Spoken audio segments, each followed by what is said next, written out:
The first signal did not cross the stars as light did, nor as astropathic prayer did, nor even as the crude screams of mortal engines that tore holes through the Imperium and called that mutilation travel.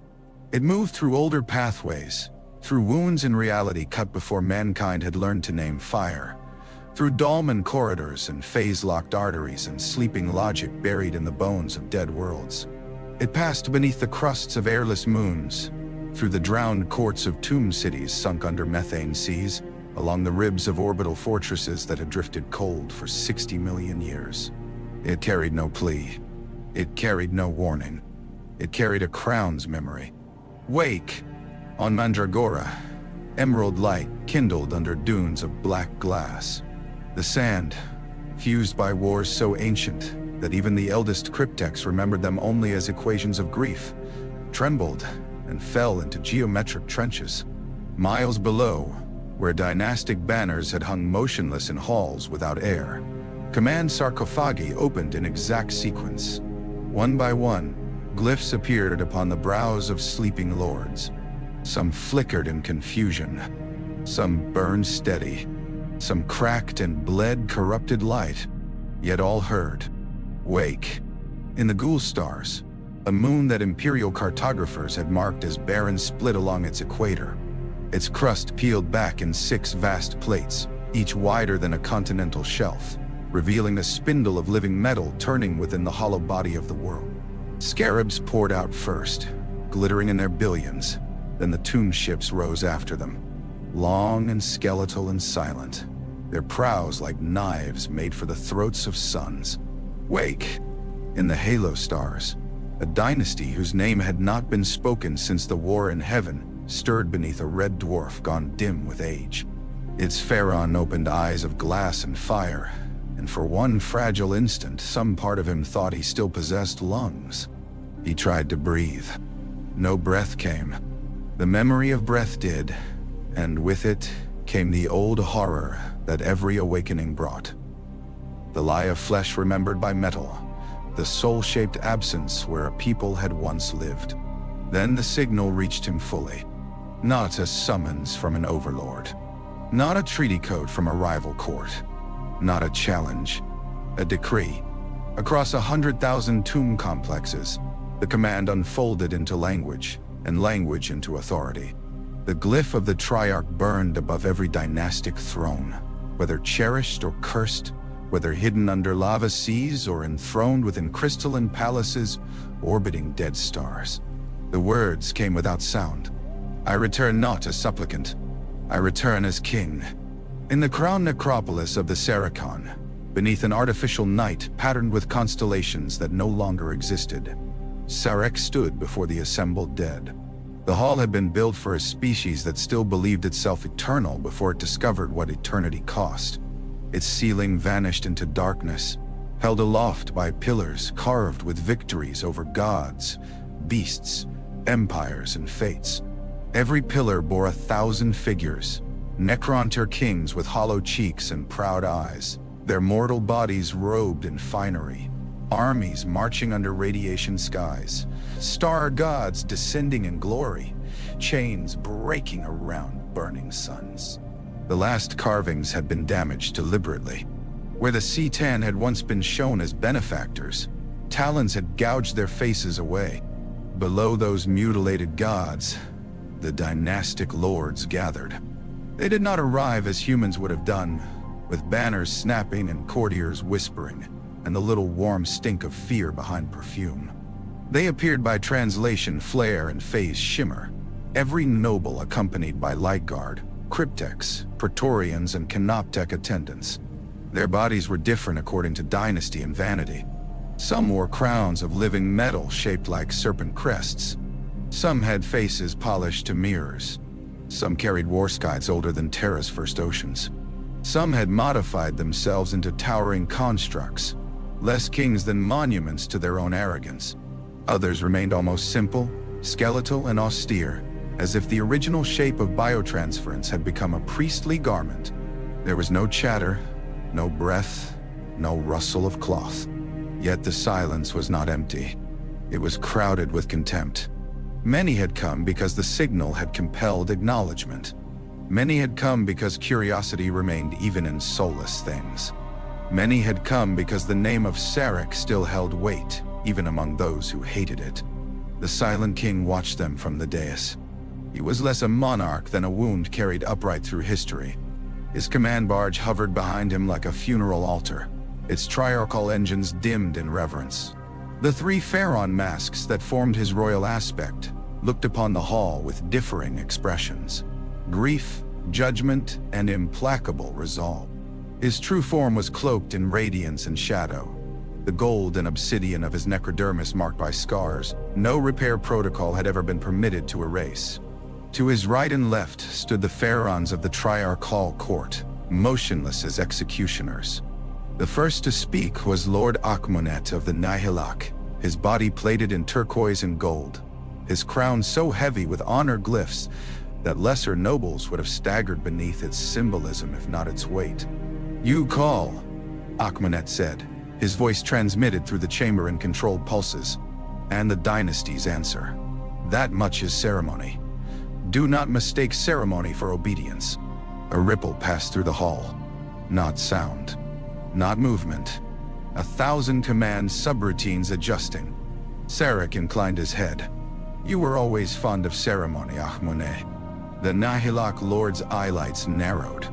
"And you were always fond of silence when apology was required." Another might have ordered him erased for less. Szarekh had not. His stillness was more dangerous than wrath. "I have made apology for 60 million years," said the Silent King. "I made it in the dark between galaxies. I made it in the sight of hungering voids. I made it before the memory of every Necron-tier child whose name I consigned to metal. I made it where none of you could hear and none of you could forgive. Now I have returned because apology will not preserve us." "May enter Diwaya." "Preserve us?" asked another, a rusted lord from a dynasty whose tombs had woken half-mad near the Eye of Terror. His voice scraped with data corruption. "We are deathless. The stars themselves decay and find us waiting." "No," Szarekh said. The word fell through the hall like a blade dropped point first. "We are not deathless. We are diminished. Every sleep cycle steals memory. Every tomb failure births madness. Every corrupted engram is a murdered ancestor. Every flayed curse is a dynasty rotting from within. Every destroyer cult is a verdict on what we became. We do not endure. We degrade slowly enough to mistake it for immortality." "Mayar." 1,000 nobles stared up at him, and in many of them, pride recoiled before recognition. The Silent King lifted one hand. Above the hall, the artificial constellations died. In their place appeared the galaxy, not as mortal races saw it, full of devotional names and trade routes and superstitious borders, but as the Necrons had once mapped it, a jewel of matter, energy, gravitic law, and tomb right. Then the map fractured. A wound of purple-black madness tore through its center, dividing the stars with impossible light. Worlds flickered red. Empires crawled like infections. Hive fleets pressed from the dark beyond. Warp storms pulsed. Orc empires swelled. Human crusades burned. Eldari skies twisted around points of catastrophe. The map became a diagnosis. "The galaxy we claimed is being consumed," Szarekh said. "Chaos spreads through the Imperium like rot through marrow. The Tyranids descend upon all biological inheritance. Mankind breeds, preys, and burns with such frantic ignorance that it feeds the very abyss threatening to devour it. The Eldari persist as broken weapons. The orcs multiply in joy. The young races have not inherited the stars. They have infested a corpse and called the warmth life. No." A cryptek from the Mefrit court leaned upon his staff, its tip holding a caged miniature sun. "Then we purge them. We have done so before." "No," Szarekh said again. "We rule them long enough to preserve what must be preserved. We destroy what must be destroyed. We seal what must be sealed. We harvest what may yet restore us." Nairi. At that, many eyelights brightened. Restore. It was the word that had followed them through the long sleep like a half-remembered song. To reverse biotransference. To undo the bargain with the star gods. To become flesh again, but not the cancered flesh of the Necron dying beneath cruel suns. To become whole. To become mortal, and therefore alive. Akhmonet stepped forward. You speak of restoration as if the road lies open. The road is not open, Szarekh said. It must be conquered. By whose command? Mine, said the silence before he spoke. Then the hall trembled. From the floor rose a ring of black stone obelisks, each taller than a fortress spire. They ascended without mechanism, without friction, their surfaces drinking the green fire from the room. Glyphs ignited across them, not merely Sarachan, not merely triarchal, but older still. Command script from the age before rebellion, when the Necron had been one people beneath one crown. Many nobles recoiled. Some raised weapons. Lichguard shifted. Praetorians lowered rods of covenant. The silent king opened the vault beneath his throne. The command was not force, not exactly. It did not seize their minds and puppet their limbs. That would have been simple, and lesser rulers had always loved simple things. Instead, it unfolded inside the protocols that made them dynastic, inside the ancient legal architecture by which titles had survived death. It reminded every phaeron of the hierarchy they had never erased, the oaths they had sworn before the fires of biotransference, the legitimacy they drew from a crown they now pretended to despise.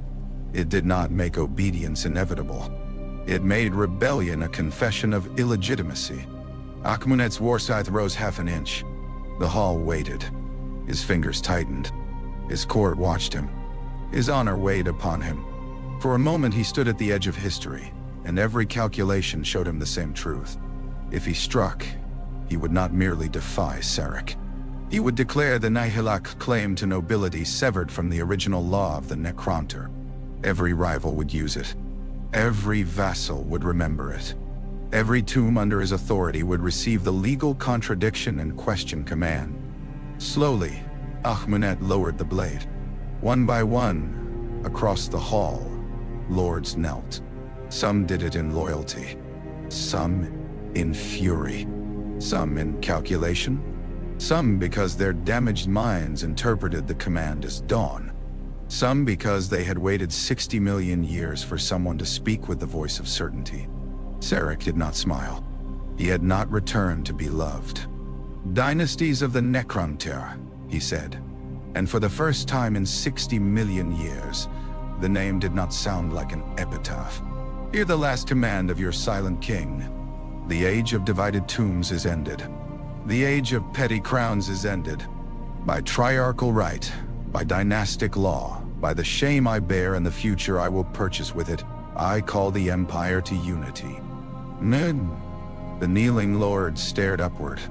The galaxy burned above them. Awaken every world. The decree reached worlds that had forgotten their own names. In the centuries since the first stirrings of the Great Awakening, the Imperium had learned to fear the pattern. A mining colony lost contact. A relief fleet found its cities empty, its machinery arranged into symbols no human scholar could translate without dreaming of burial. A moon emitted pulses of green light. Then skeletal warriors rose from beneath the soil and moved with the patience of winter. Sometimes a tomb world awoke in fragments, a phalanx here, a destroyer cult there, a single overlord raging against the theft of his sky. Sometimes a dynasty emerged whole enough to wage war, yet still bound by local arrogance, ancient grievance, and the inertia of dynastic pride. This was different. On Thanatos Secundus, a Mechanicus observatory listened to the galaxy and heard mathematics begin to chant. Magos Logi, Aramida Vos, had replaced 81% of her original body. But she had retained one human eye out of private superstition. It rested wet and blue in a socket of brass and nerve wire, blinking less often than it should. When the signal appeared across her new spheric arrays, the eye began to ache. Repeat analysis, she ordered. Around her, lesser tech priests clicked and hissed, mechadendrites twitching across rune screens. The observatory occupied the hollowed core of an asteroid at the edge of the Vidar subsector, its auger veins extending into void like the bones of a dead saint. For 200 years, its purpose had been to monitor Necron energy signatures from 3 dormant worlds judged dangerous but stable. For 200 years, those worlds had slept. Now every screen showed impossible synchrony. "Output confirmed," said Adept Caldas 9. His voice crackled with Benheric distress. 3 tomb worlds active. No correction. 7 no correction. Multiple subthreshold sources escalating. Voss rotated toward the main hololith. Green points appeared across the subsector. Then more. Then more. The first human mistake was to think of Necron awakenings as events. The second was to think of tomb worlds as rare. The map became a wound filled with emerald stars. "Transmit to Segmentum Command," Voss said. "Warp relay instability detected. Use astropathic choir." Choir reports silence. Voss's human eye twitched. "Define silence." The adept paused as if unwilling to anthropomorphize fear.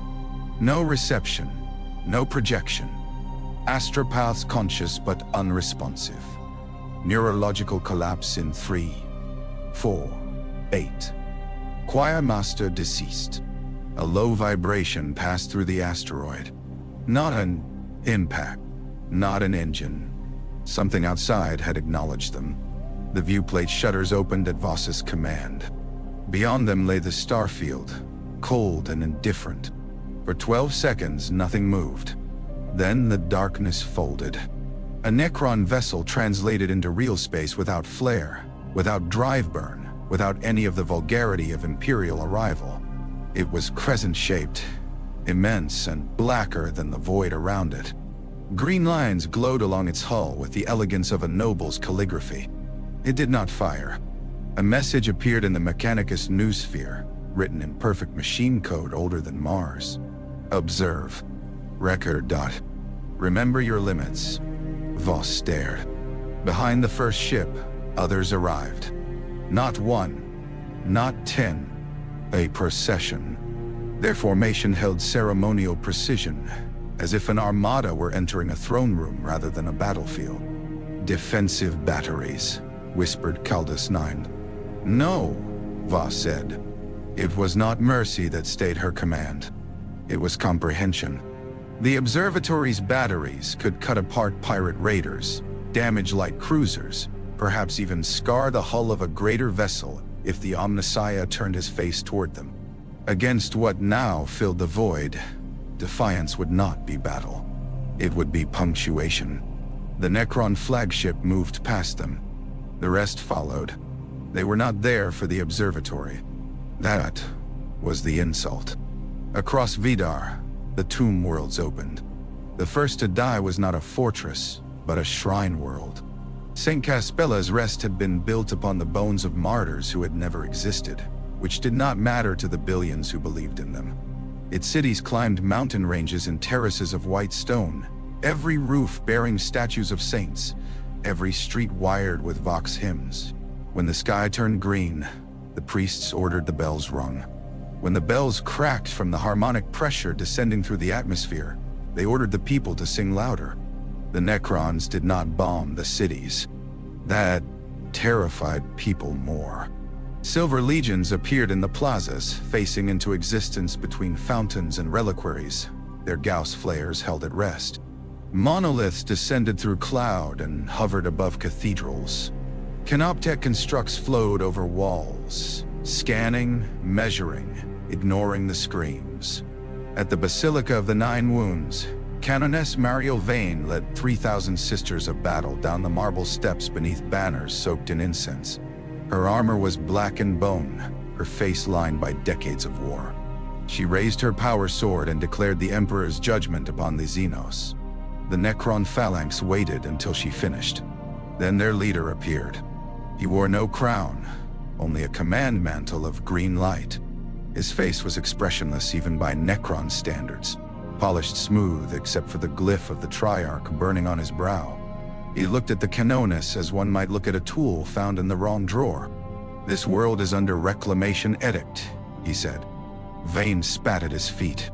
This world belongs to the God Emperor of mankind. It belonged to the Necron before your species developed language. It was consecrated by blood. All worlds are. Vayne gave the order. Bolters roared. The plaza vanished behind muzzle flare, incense smoke and exploding marble. The sisters advanced in perfect discipline, chanting through the recoil, their faith bright and furious. Gaussfire answered.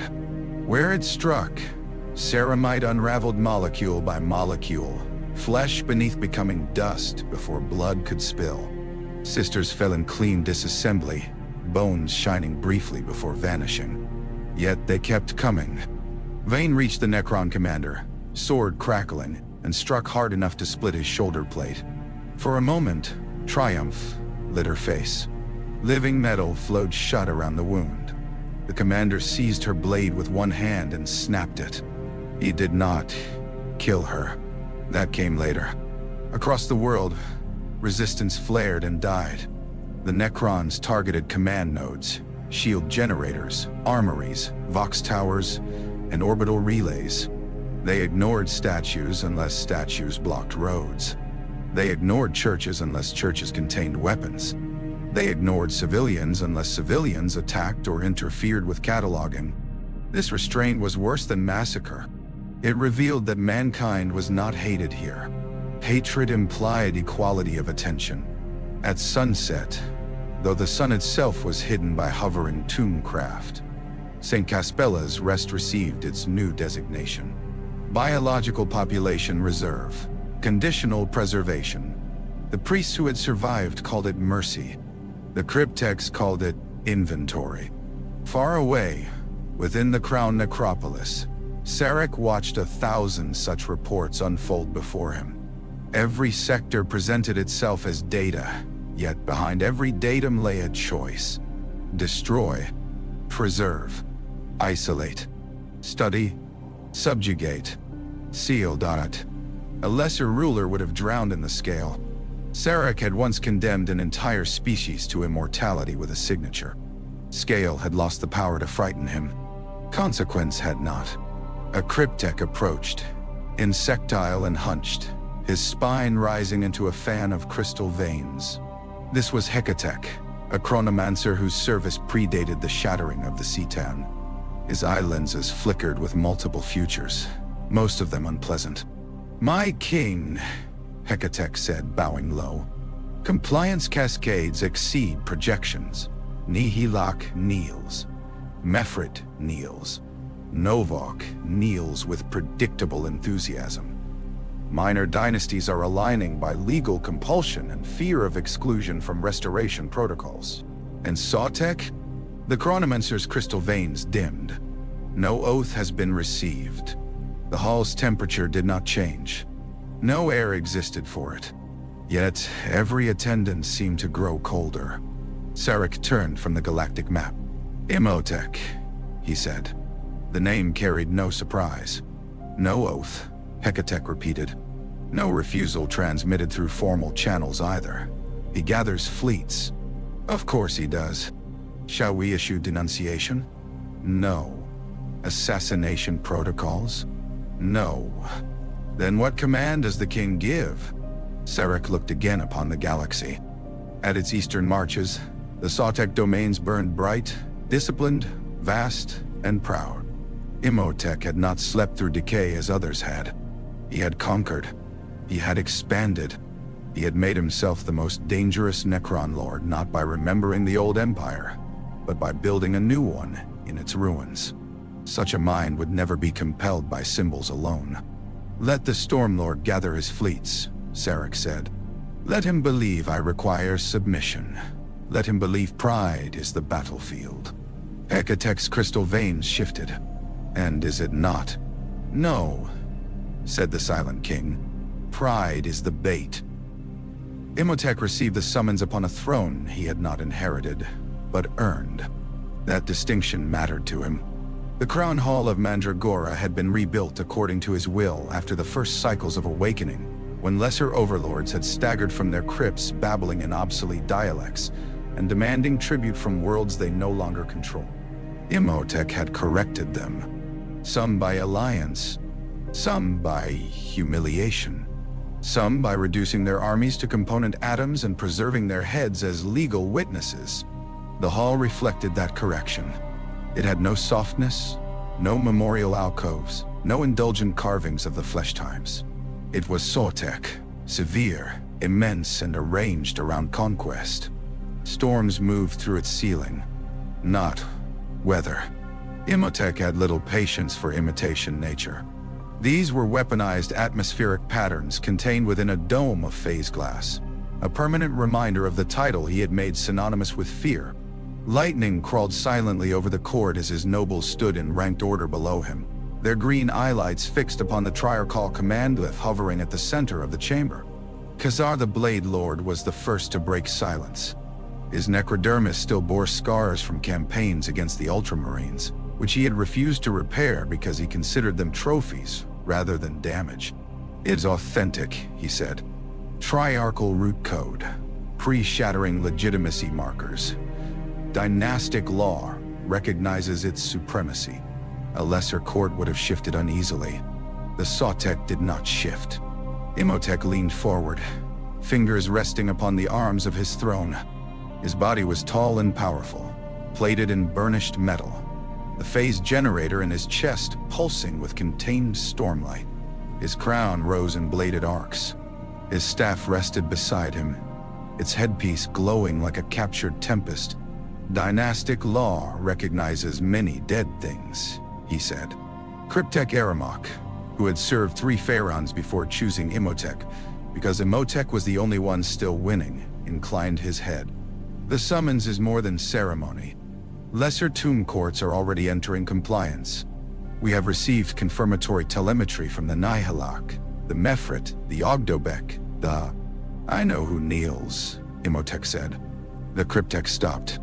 Upon the hololithic field, the galaxy rotated. Dynasty after dynasty changed from independent glyphs to the cold sigil of enforced unity. It spread with alarming elegance. Not chaos.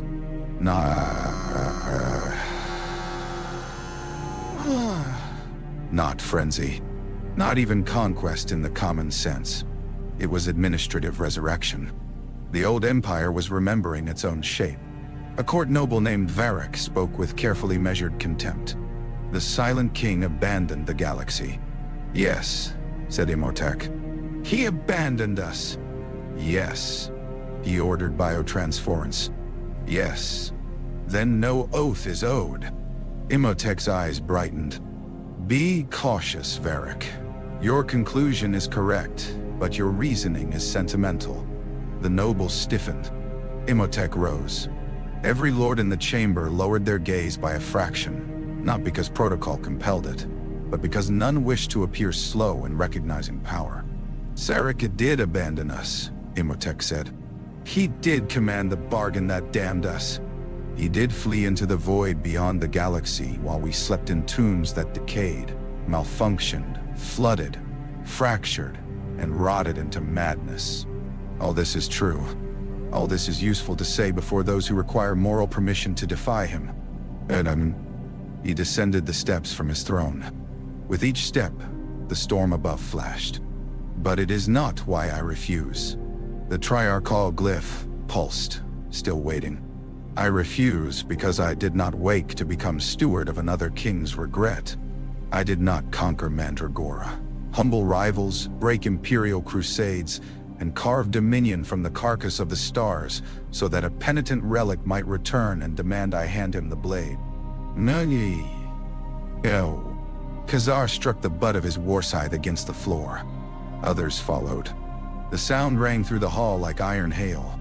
Imotekh stopped before the glyph. "Szarekh remembers an empire. I command one." With a gesture, he closed his fist around the projection. It shattered into green sparks. "Transmit formal answer?" Aramok asked. "No." The cryptek hesitated. "No answer. Let silence answer silence." A murmur of approval moved through the court. Imotekh turned back to the galactic map. He did not see symbols as lesser rulers did. He saw pressure, timing, weakness. He saw the Silent King forcing unity through ancient law. A brilliant move against dynasties that still cared to prove themselves legitimate. He saw, too, the trap within it. Any open rebellion would allow Szarekh to paint him as oathbreaker, usurper, petty warlord. That would fracture alliances before they formed. So Imotekh would not rebel. He would prepare. Consolidate border fleets, he ordered. Recall expeditionary phalanxes from the Caradon approaches. Move reserve tomb cohorts to secondary crown worlds. Do not cluster in obvious strength. I want depth. Khazar bowed. Shall we strike loyalist dynasties before their mobilization matures? No. Let them move first. My lord? Szarekh does not want civil war. He wants submission displayed before the galaxy. He will attempt isolation, humiliation, and legal strangulation. He will take our vassals if he can. He will court our cryptechs. He will corrupt our command chains with old codes. He will offer every ambitious subordinate a place in his restored empire. Varick's voice hardened. Then we purge those of uncertain loyalty. Imotekh looked at him. Varick froze. No, said the Stormlord. You will do nothing so crude. Fear makes traitors useful to our enemies. Ambition makes them readable. Leave them where they are. Feed them rumors. Mark who repeats them. Aramokh's eye lenses flared. A counterintelligence lattice. A court, Imotekh corrected. The biological species did not invent intrigue. They merely perform it with more moisture. Nay. The nobles listened, and though none possessed hearts, something like hunger filled the hall. Imotekh had considered the possibility of Sarekh's return from the moment credible reports first placed the Silent King within the galaxy. Unlike the maddened and the nostalgic, he had never imagined the ancient monarch would arrive as a beggar. Guilt did not make a ruler harmless. Often it made him more ruthless, because he could mistake necessity for redemption. A united Necron empire under Szarekh could defeat chaos. It could break the Imperium. It could stall the Tyranids. It could reduce Orc empires to ash and force the Eldari into permanent flight. Imotekh saw the strategic genius of it. He did not deny the need. He denied the king. Beyond Mandragora, Sotek shipyards awakened to full war output. Tomb complexes increased energy draw. Legions rose from stasis crypts in ranked perfection. Command barges ignited. Doom scythes hung in orbital vaults like predatory moons awaiting release. But beneath the grand movements, smaller orders moved unseen. A message to a Mefrit lord known to resent Saracon oversight. A gift of star charts to a minor dynasty frightened of Nihilak dominance. A sealed offer to cryptechs, whose research into biotransference restoration had been dismissed by triarchal purists. A warning to those who might kneel too quickly. The Stormlord did not need to defeat the Silent King in one battle.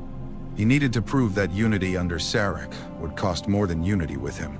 Then came the first loyalist move. 3 vassal systems on the Sotek fringe received triarchal envoys. Their overlords, ancient and cautious, accepted the envoys under guest law. Within one cycle, their command protocols shifted. Tribute shipments ceased. Order pylons reoriented. The systems did not declare war. They simply recognized a higher court. Imotekh watched the report without visible reaction. Khazar demanded permission to reclaim them. Denied, Imotekh said. They have defected. They have revealed the method. The Stormlord turned to Aramokh. Can the protocol be countered? Given time. You have one cycle. That is insufficient. Then achieve insufficiency. The cryptech bowed, annoyed and obedient. More systems flickered on the map. Szarekh was moving with exquisite restraint. No fleet entered Mandragoran core space. No public denunciation came. Instead, The Szarekh realm found itself slowly outlined by loyalty shifts, legal challenges, phase route closures, and awakening tombs that now answered the Triarch before they answered Imotekh. A cage made of law and logistics. Imotekh admired it. Then he broke the first bar. At the border world of Tyranids, where a loyalist envoy had begun transferring command authority from a Szarekh-aligned overlord to the Silent King's court, the sky turned black at noon. Not with ships, with storm. Lightning struck every Blackstone relay in the system simultaneously, not destroying them but overloading their phase harmonics, causing the Triarchal command lattice to echo back on itself. The envoy's Praetorians froze mid-stride. The local overlord's glyphs flickered free.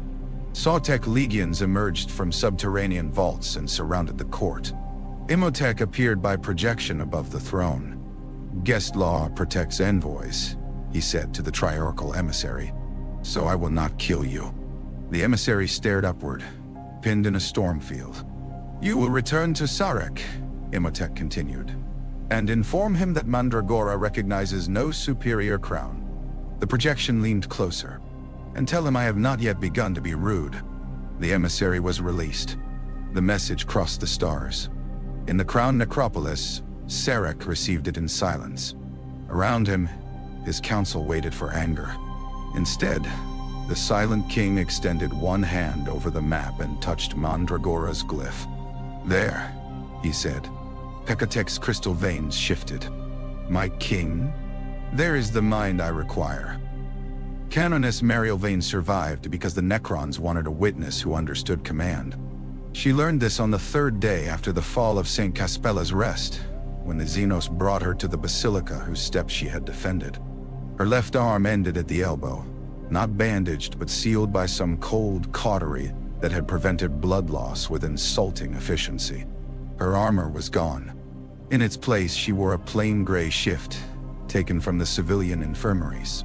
She had refused water until her confessor ordered her to live, and then she had drunk while weeping with rage. They marched her through her own city at dawn. No chains bound her. 2 Lichguard walked behind her and 2 before, their warsays held upright. She understood perfectly that chains would have implied effort. The streets of Kaspella Prime were silent, except for the tread of metal feet and the distant grinding of Hekatekh machines. The bells had been removed from the cathedral towers. The statues remained, though green scanning beams crawled over their faces like sacrilege made visible. Human bodies had been cleared from the plaza. That enraged her more than if they had left them rotting. The dead had been catalogued, identified where possible, and transported to cold storage beneath the Eastern Reliquary. The Necrons had allowed priests to perform rites over them under supervision, interrupting only when chance disrupted acoustic measurements. The priests called this desecration. The civilians whispered that it was restraint.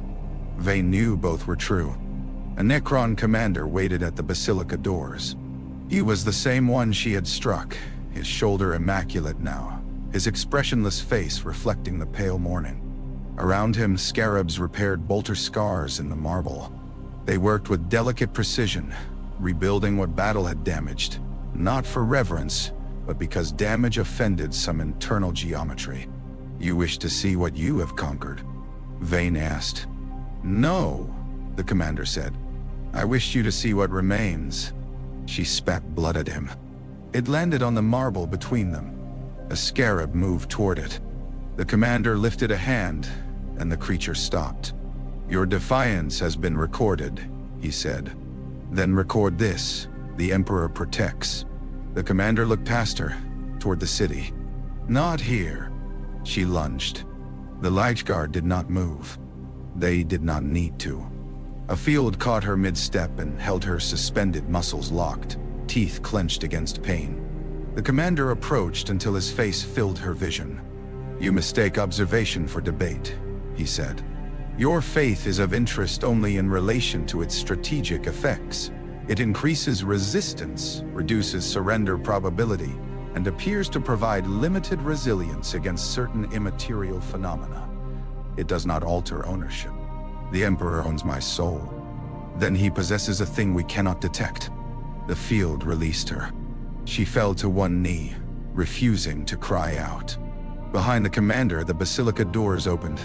Inside, the nave had been transformed into a tribunal of machines. Not destroyed, transformed. Cogitator banks stood between columns. Black stone pylons had been sunk into the floor through mosaics of saints. The altar remained, but above it floated a rotating map of the world, each continent divided by green borders and glyphic annotations. Human scribes, priests, administratum clerks, and captured officers stood in guarded clusters while Necron cryptechs interrogated archives with beams of cold light. Vayne stared at the altar. You put your machines in the house of God. We put order where disorder was stored. She turned on the commander. Why am I here? To answer for your population. I will answer nothing. You misunderstand. Your answers are unnecessary. Your participation may reduce waste. He gestured, and the map changed. Red zones appeared around the planet. Sites of active resistance, shrine militias, PDF remnants, pilgrim mobs, a convent fortress still broadcasting hymns from beneath a collapsed mountain. Your people continue armed resistance. Most efforts are tactically irrelevant. Suppression will require expenditure of time, not risk. If resistance persists, classification may change from conditional preservation to hostile biomass data. Then, Vayne felt the words before she fully understood them. Hostile biomass. What does that mean? Removal. Her throat tightened. You threaten genocide and call it classification. Yes. The plainness of it struck harder than cruelty. Vayne looked at the map again. Millions of lives reduced to categories. She thought of the novices in the Eastern Convent, girls who had never seen battle until the sky opened. She thought of the pilgrims hiding in crypts, clutching icons, waiting for miracles. She thought of the priests who would rather burn their congregations than tell them to kneel before xenos. What do you want from me? Order them to cease. A laugh escaped her, raw and bitter. You think they will obey me now? You are a recognized military religious authority. Your martyrdom would increase resistance. Your compliance may decrease it. My compliance, your strategic utility. Vayne closed her eyes. She had dreamed, as all sisters did, of martyrdom. Not because she loved death, but because martyrdom was simple. A final stand. A blade raised. A hymn on bloody lips. The Emperor's light, and then judgment. But here the xenos denied even simplicity. They offered survival shaped like betrayal. If she spoke, some would live under alien rule. If she refused, they would die faithful and useless, and the Necrons would proceed regardless. You cannot hold us forever, she said. The commander said nothing. You cannot understand faith. You cannot understand why mankind will rise no matter how many times you cut us down. Still nothing. And you cannot understand the Emperor. At that, the commander's eyes brightened slightly. We understand corpses upon thrones. Her hand moved before thought. She struck his face with her remaining fist. The sound echoed through the basilica. Every human in the nave froze. Every Necron turned. The Lich Guard lowered their blades by a fraction. The commander's head had shifted perhaps 1 degree. Slowly, he looked back at her. Pain response?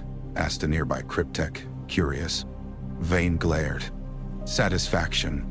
The commander considered this, then addressed the cryptech. Record distinction. Something in her almost broke then. Not because they hurt her. Because they studied her. They gave her 1 hour. She spent it in the chapel of St. Avra, which the Necrons had not yet touched because its dimensions were unsuitable for command equipment. A single servo skull still floated near the ceiling, repeating damaged prayers in a childlike voice. Vayne knelt beneath it and tried to pray. No answer came. She had never needed an answer before. Faith was not transaction. The Emperor was not a merchant of comfort. Yet beneath the black stone pylons, beneath the smothering field that pressed upon the world, prayer felt like shouting into a sealed tomb. Perhaps that was the xenos weapon, not death. Silence. When the hour ended, she stood before a Vox array constructed from Imperial equipment and Necron control nodes. The commander waited beside her. Human captives watched from the nave. Priests cursed her before she spoke. A wounded PDF colonel begged her with his eyes. Somewhere beyond the city, armies waited to hear whether she would become saint or coward. Vane leaned toward the Vox. "This is Canoness Mariel Vane of the Order of the Argent Shroud," she said. Her voice spread across the world. "I speak under xenos occupation. I speak under duress. I speak with hatred in my heart for the enemy that has taken our sky." The commander did not stop her. "The Emperor sees us. Though we cannot feel his light, he sees us. Though our prayers return to us cold, he hears what the faithful do in darkness." She gripped the edge of the console. "Lay down arms where resistance shields no life. Hide the children. Preserve the wounded. Do not spend the Emperor's people for pride mistaken as courage. Where you can strike with purpose, strike. Where you can only die loudly, live quietly and remember." The priests shouted. Some wept. The commander watched the resistance markers on the map begin to change. Vane turned her head toward him and let the Vox carry her final words. "And to the xenos listening beside me, occupation is not victory. You have taken a world. You have not taken mankind." The commander remained still. Then he gave a single gesture, and the transmission ended. On the map, several red zones dimmed. Others burned brighter. "Partial success," said the cryptech. Vane sagged, suddenly older than her wounds. The commander looked at her for a long moment. "Your species is inefficient," he said. She smiled without joy. "And yours is dead." For the first time, the commander did not answer immediately. Above the basilica, monoliths turned toward the horizon, where the last convent fortress continued to sing beneath the mountain. Their weapons charged. The sound was low, patient, inevitable. Vane closed her eyes and prayed into the silence anyway. Far away, the report from St. Kaspella's rest joined a million others in Sarekh's court. Compliance partial. Resistance persistent. Faith effect notable.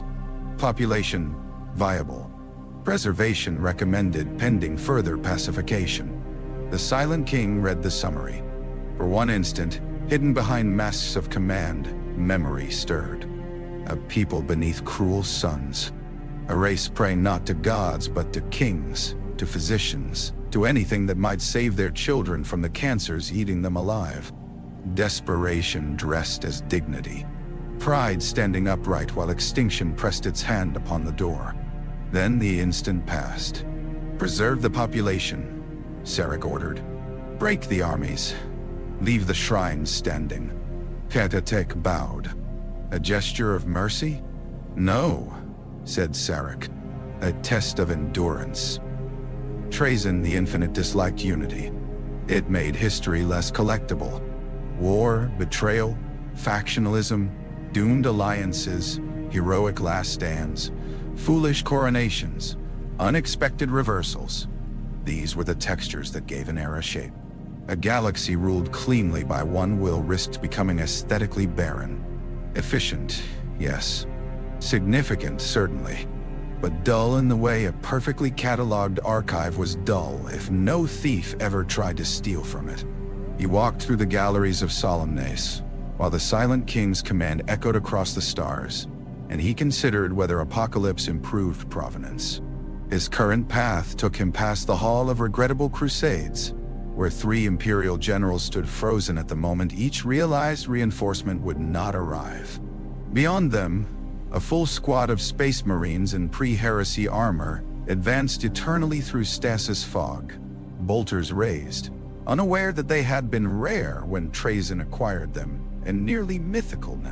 A little farther along, an orc war boss the size of a battle tank grinned in suspended fury, one massive choppa inches from splitting an Aeldari seer in half. The seer, also frozen, had seen the blow coming. Trazyn appreciated that expression. It contained prophecy, irritation, and embarrassment in equal measure. A scarab attendant skittered beside him, projecting reports.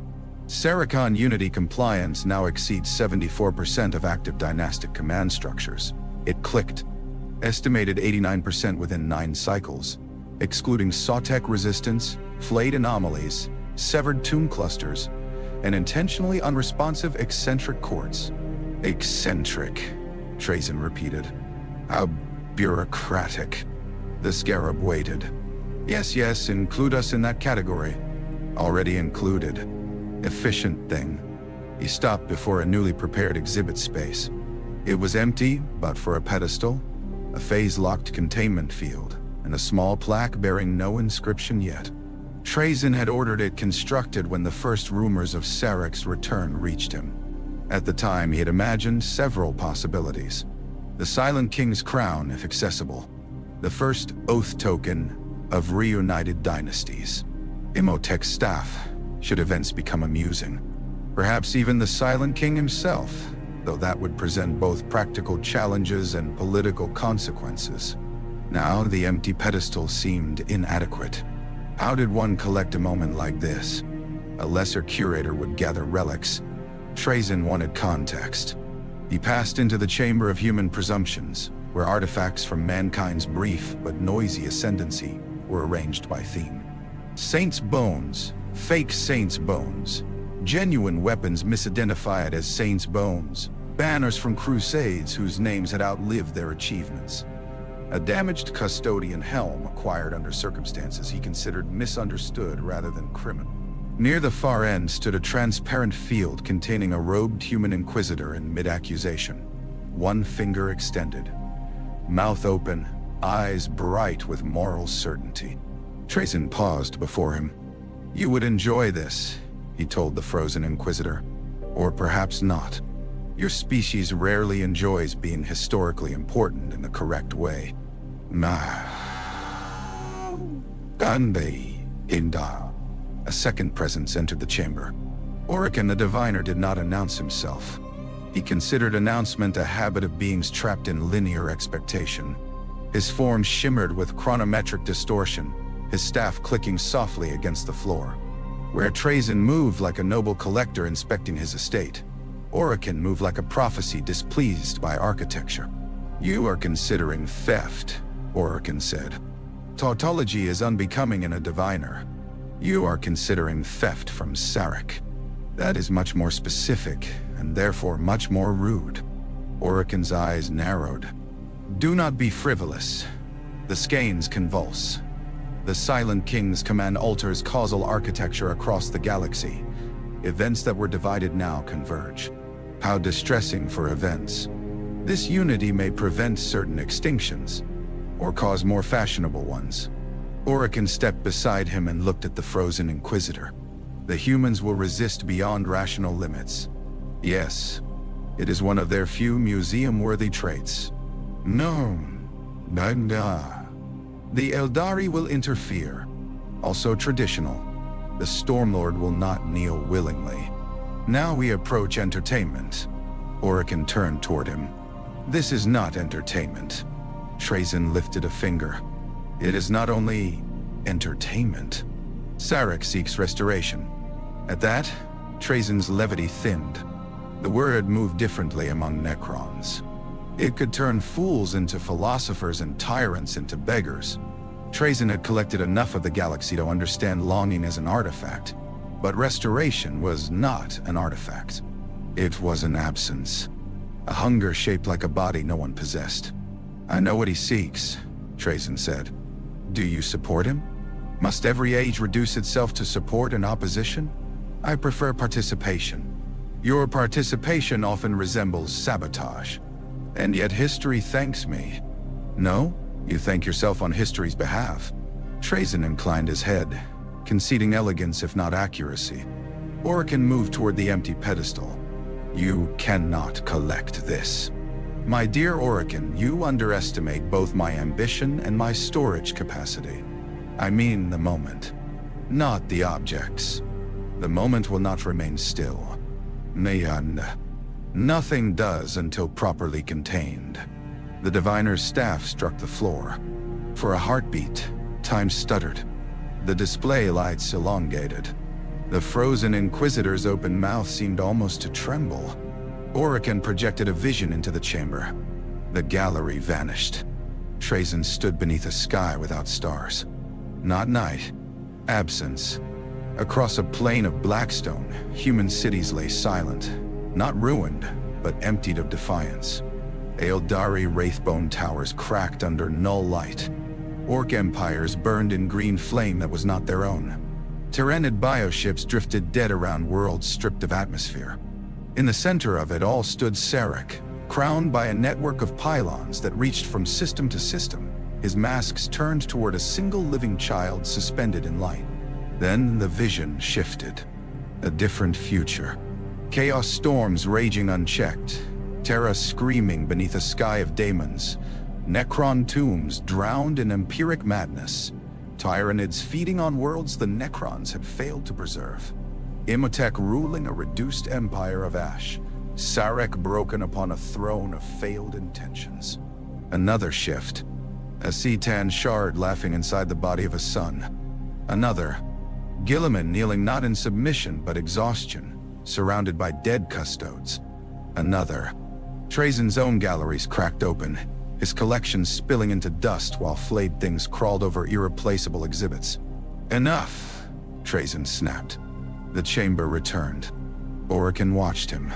The probability lattice is unstable. Sarekh's unity creates outcomes of extreme magnitude. Some preserve us. Some annihilate us. Many do both in different sequence. How oracular. Have you considered embroidery?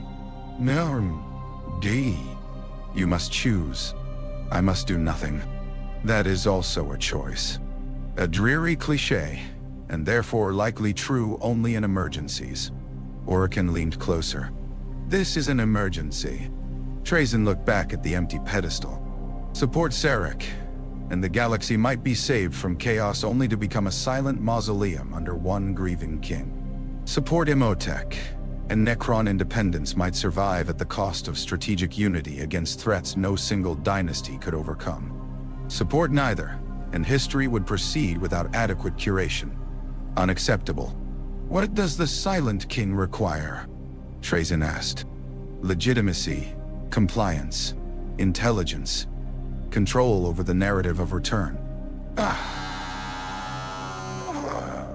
Trazyn said. Then he needs me and will resent knowing it. You may also need what you possess. Trazyn's eyelights dimmed fractionally. Deep within solemnness were collections no visitor saw.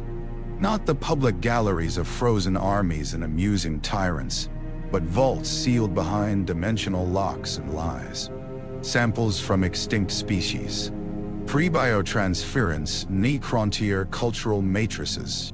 Old ones artifacts too dangerous to display. Human genetic archives. Aeldari soul tech fragments. Tan containment research stolen from rivals who had not survived to complain. Restoration was not merely dream or doctrine. It was a research problem surrounded by moral catastrophe. Trazyn had preserved pieces of the answer because preservation was what he did. Does he know? Trazyn asked. Awaken's silence was unpleasant. Of course he knows, Trazyn said. He is Szarekh. He has not demanded them. Yet. No. That interested him more than a demand would have. The Silent King could compel many dynasties by law. He could crush others by force. He could bargain with the ambitious and isolate the proud. But if he wished to restore the Necrons, truly restore them, he would eventually need every fragment of knowledge hidden by collectors, heretics, lunatics, and cowards. He would need Trazyn. And Trazyn, for all his vanity, understood that some artifacts were too important to leave outside the story. Send acknowledgement, he told the scarab. The attendant clicked. To the Silent King? To the Court of Unity, yes. Phrase it tastefully. Solemnes recognizes the historical significance of Sarekh's return and expresses conditional enthusiasm for the preservation of galactic heritage under properly curated imperial restoration. So, The scarab paused. Is that an oath? Certainly not. It is better. It is ambiguous. Awaken made a sound like a sigh, processed through a chronometric engine. Trazyn turned toward him. And send another message. To whom? Roboute Guilliman. Awaken's head snapped toward him. Why? Because a tragedy requires opposing dignitaries. Because he is among the few humans capable of understanding scale. Because Szarekh will speak to him eventually, and I would prefer the meeting occur where someone sensible can preserve the chairs. Men try. This is reckless. This is history. You risk angering the silent king. Trazyn looked around his galleries, at all the kings, saints, monsters, fools, heroes, and accidents he had saved from oblivion. My dear Awaken, he said, everyone worth collecting is angry with me eventually. Roboute Guilliman received the first complete analysis aboard the Macraga's honor while half the fleet still believed they faced a regional xenos escalation. He read it twice. Then he ordered every optimistic projection deleted. The strategium grew quieter as the order passed through the command staff. Officers who had survived demonic incursions, fleet ambushes, plague wars, crusade disasters, and the administrative nightmare of trying to make half a sundered Imperium function under constant spiritual assault, looked at one another and understood that their lord had seen something worse than expected. The chamber was cathedral and war room both, as all imperial chambers became if left unattended by reason. Its vaulted ceiling bore frescoes of the Emperor's victories, each saintly face lit by lumen strips and candle racks. Servoskulls drifted between hololithic projectors. Chapter serfs moved in silence, carrying data slates as if they were relics. Around the central galaxy display stood admirals, generals, representatives of the Officio Logisticarum, astropaths with bandaged eyes, Mechanicus Magi clicking prayers to the Omnissiah, and Space Marine commanders whose patience for mortal process varied from disciplined to non-existent. Guilliman towered among them in the armor of fate, a demigod shaped by war and exhaustion. His face was noble enough for statues and tired enough to make statues liars. He had slept little since his return to the Imperium, and when he did, he dreamed of ledgers, burning worlds, and his father's silence. He gestured to the map. Green light spread across it. Not raids, he said. Not isolated tomb awakenings. Not dynastic expansion in the familiar sense. This is coordinated strategic mobilization across multiple segmenta. Lord Admiral Hespar looked pale. How many tomb worlds? Unknown. That cannot be correct. It is the only correct answer we have. A fabricator locum of Mars, Magos Aerolith, extended 3 mechadendrites into the projection. Active signatures confirmed Szarekh command overlays within Necron transmission structures. The implication is singular. An Ultramarines captain named Decimus finished for him. The Silent King. Several mortal officers made the sign of the Aquila. One astropath began murmuring a prayer until blood leaked through her bandages. Guilliman did not rebuke them. Fear was information if one did not let it vote. The Necrons have always been dangerous, said Hespar. But divided? Yes, Guilliman said. And now? Now they may not be. The words landed with more force than a shouted alarm. A general of the Astra Militarum cleared his throat. My lord, the Imperium has defeated Necron forces before. Costly, yes, but individual tomb complexes, Guilliman said. Local dynasties, fragmentary awakenings, rival overlords, limited objectives. Even then, victory often required sacrifice disproportionate to territory gained. Do not mistake survival against scattered limbs for parity against a body that has remembered its head. No one spoke. Guilliman hated moments like this. Not because he feared delivering grim truth, but because truth alone rarely moved institutions quickly enough. The Imperium preferred myth, habit, and panic. It could do courage, sacrifice, zeal, endurance. It struggled with comprehension. A new figure appeared in the hololith, a crescent of space labeled Vidar. Then, Kaspella. Then 8 more systems. Then 20. Observe pattern, Guilliman said. They are not simply destroying Imperial holdings. They are isolating astropathic relays, disabling warp-dependent logistics, preserving select populations, eliminating military resistance, and establishing Blackstone arrays. The Mechanicus Magi stirred at the word Blackstone like carrion birds scenting a battlefield. Ireleth's Vox Grill emitted a burst of Binheric restraint. The material offers unprecedented anti-immaterial properties, acquisition of even partial. No, Guilliman said. My lord, no Mechanicus expedition will divert assets to unsanctioned acquisition while we are still defining the threat. Ireleth's lenses clicked. Knowledge is the motive force of survival. Discipline is the condition that allows survival to continue long enough to use knowledge. The Magos bowed with visible reluctance. Guilliman turned back to the map.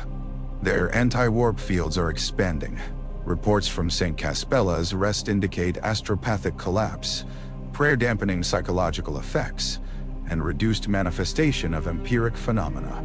A Black Templar's marshal, invited because ignoring the zealots never made them disappear, leaned forward. Then these abominations smother the light of the Emperor. They suppress warp interaction, Guilliman said. The Emperor's light is not a mere interaction. Guilliman looked at him. Marshal, if you require theological comfort, speak to a cardinal. If you require war, listen. The Marshal's jaw tightened, but he listened. The map shifted again. Regions touched by Necron null fields showed decreased demonic activity. Chaos incursions faltered at their edges. Warp storms bent away from certain Blackstone alignments. The data was preliminary, incomplete, and impossible to ignore. They are hurting chaos, Decimus said. Yes, Guilliman replied. Hope moved through the room, foolish and involuntary. Guilliman killed it. They are also dismantling us. Lord Admiral Hespar rubbed his brow. Could we exploit this? Allow them to weaken the archenemy, then counterattack? That is one option, Guilliman said. It is also the option they expect lesser species to choose. Every world they pacify becomes part of their network. Every network extension makes warp travel less reliable. Every route we lose increases their ability to choose future battlefields. They are not merely fighting our armies. They are rewriting the conditions under which our empire exists. Done. He felt, as he often did, the weight of being the only sane man in a burning library where everyone else wanted to save the candles. A chime sounded. A Vox officer stiffened. My lord. Priority transmission. Origin uncertain. Authentication impossible. It names you directly. The Ultramarines moved before the mortals registered danger. Decimus stepped beside his gene father. Weapon runes flashed across armor displays. Servo skulls pivoted. Content? Guilliman asked. The officer swallowed. It claims to be from Trazyn the Infinite. The room erupted. A xenos trap. Data contamination. Purge the channel. Seal Noosphere access. By the throne, do not. Guilliman raised one hand. Silence returned reluctantly. Display text only. Isolated system. No executable structure. The message appeared above the table in elegant high Gothic. Lord Guilliman. Events of mutual historical significance are unfolding. The Silent King has begun what your kind would call reunification, though the word lacks sufficient tragic weight in Gothic. He will likely contact you when your refusal can be made useful. I suggest with unusual sincerity that you prepare answers beyond defiance. I remain, as ever, a preserver of important things. Trazyn. A second line appeared after a pause. P.S. You may wish to secure worlds containing significant blank populations. Szarekh will. The marshal slammed a fist onto the table.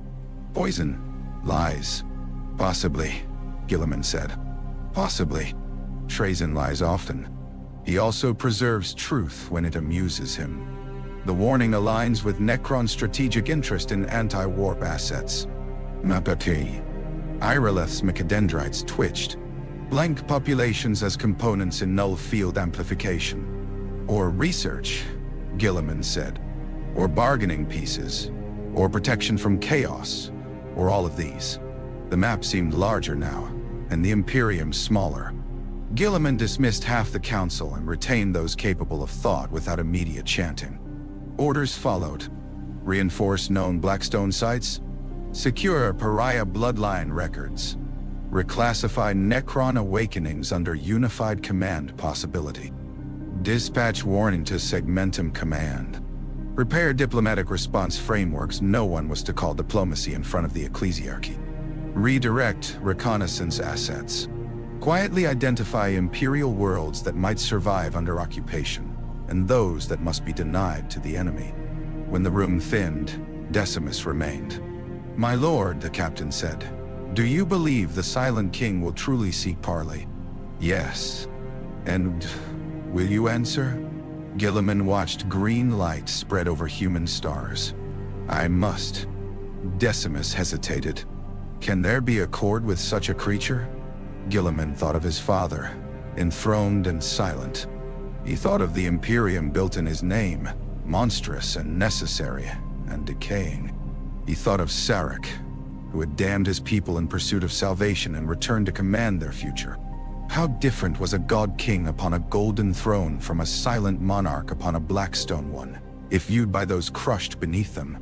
He disliked the question because it contained too much truth. "There can be conversation," Guilliman said. "Accord is another matter.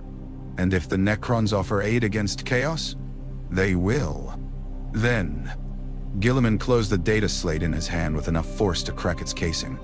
"Then they will ask a price mankind cannot pay." Hekatekh had seen the Silent King die in 712 probable futures. In one, Szarekh fell beneath the talons of a Cetan shard wearing the light of a murdered star. In another, Imotekh shattered his command protocols and took his crown not by strength, but by proving unity under the Silent King mathematically inferior to unity under conquest. In another, Guilliman ordered a suicidal strike that destroyed both the primary Pariah lattice and the Imperial Crusade fleet, leaving chaos to devour the wound. In another, the Tyranids consumed enough preserved biomass that restoration became impossible, and the Necrons, faced with eternity as metal, turned wholly toward destroyer logic. In another, the Eldari succeeded in igniting a psychic counter-resonance through the webway and transformed half the Awakened dynasties into screaming static. In 5 futures, Trazyn stole something essential and later insisted this had been helpful. In 2, he was correct. Chronomancy was not prophecy as the meat species understood it. It was not divine whisper or fate's scroll. It was mathematics performed upon reality's reluctance to remain singular. Hekatekh could see branches, pressures, likely collapses, the gravitational pull of choices not yet made. The future was a battlefield already crowded with corpses that had not earned the courtesy of existing. He walked beside Szarekh through the Observatory of Unmade Days, where time was stored badly enough to be useful. The chamber hung beneath the crown necropolis in a pocket of folded dimensional architecture. Its floor was transparent, though not to space. Beneath it moved scenes from events that might occur, each one distorted by probability haze. Above, blackstone rings rotated around a core of captive temporal light. Cryptex floated in alcoves, their bodies connected to engines that ticked without sound. To mortal eyes, the place would have seemed sorcerous.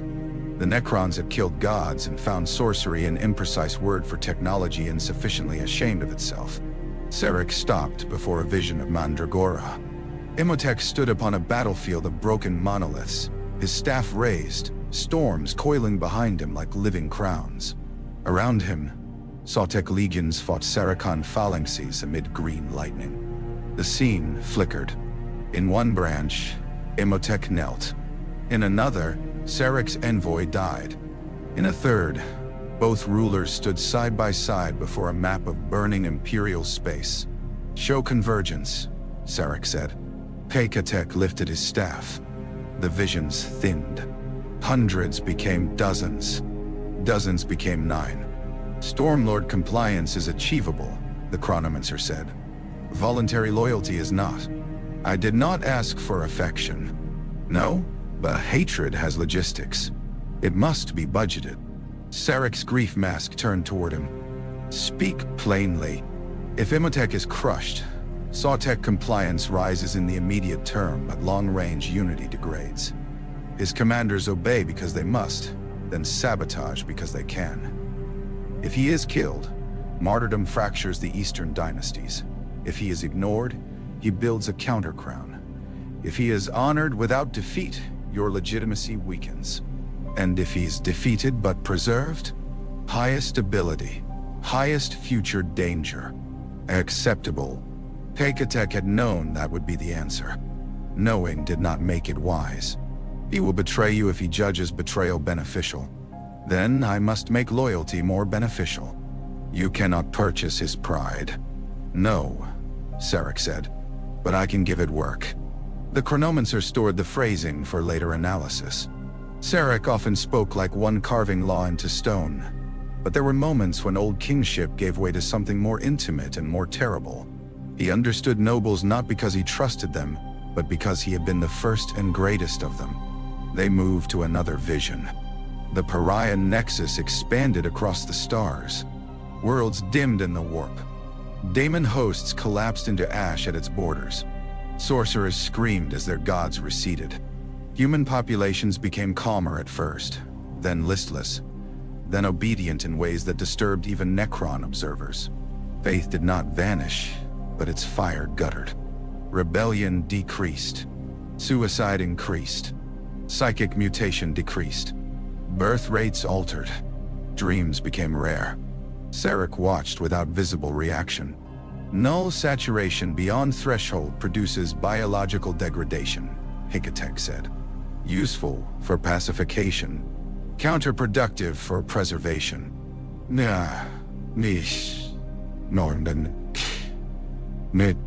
Adjust lattice intervals. Doing so weakens anti-chaos effects. Then vary by region. Administrative complexity increases exponentially. We once administered a galactic empire. We also once had souls.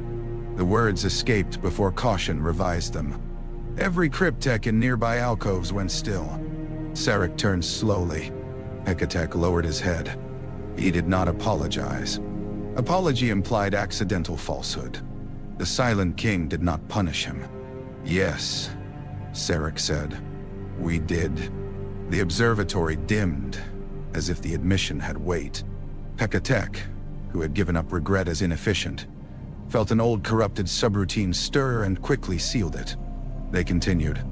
The next vision showed the Tyranids. Not one fleet. Not the childish imperial habit of naming tendrils as if that contained them. A hunger moving through the dark between galaxies, its visible claws only the first fingers of an intelligence vast enough to treat star clusters as scent. Living ships blotted out nebulae. Worlds became digestion. Necron Gauss weapons erased millions of organisms. It did not matter. More came. Then the probability branches shifted. Pylons disrupting synaptic cohesion. Inert tomb worlds used as bait, phase retreat corridors, sterilization beams denying biomass recovery. "Here," Szarekh said. Hekatekh enlarged the sequence. A dead system. No habitable planets. No useful biomass. A Necron structure hidden beneath the crust of a frozen moon emitted a false psychic echo, imitating the distress signal of a rich biological world. A Tyranid splinter approached. As it entered the gravity well, blackstone pylons activated, not suppressing the warp but severing synaptic coordination through real space harmonics. The swarm staggered.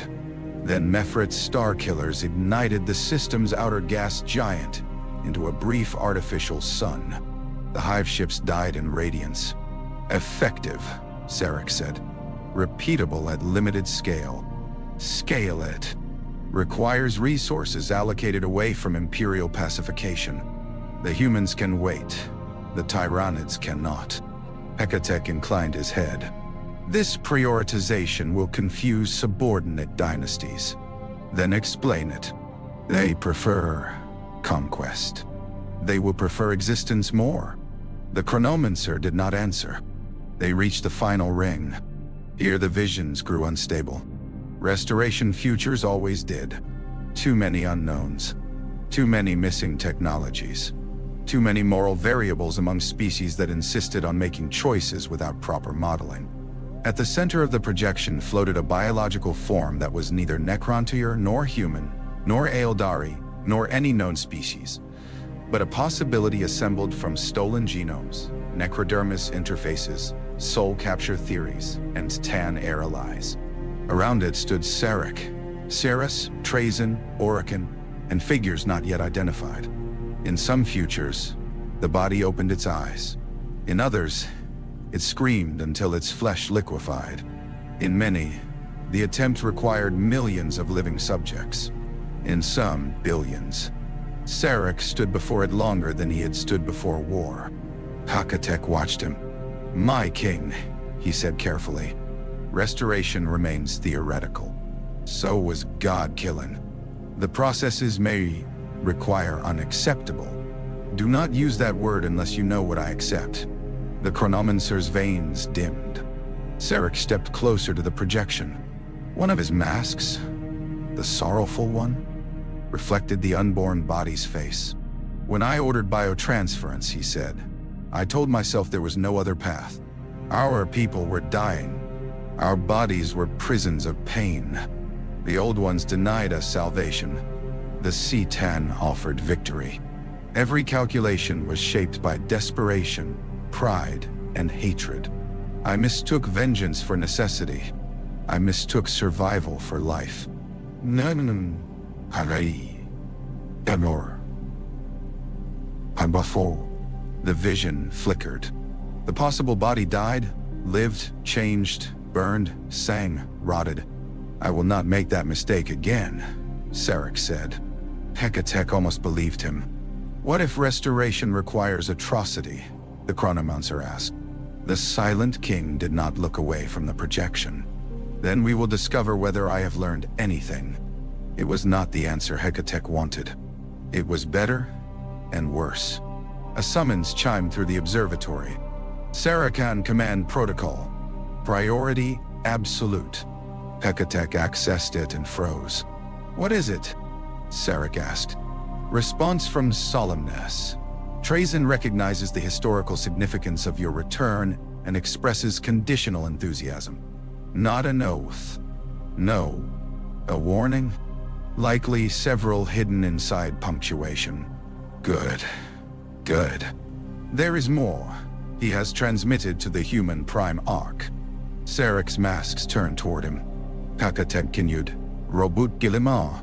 For a moment, futures multiplied so violently that 3 cryptechs in the alcove spasmed and one lost an arm to temporal contradiction before repair scarabs caught it.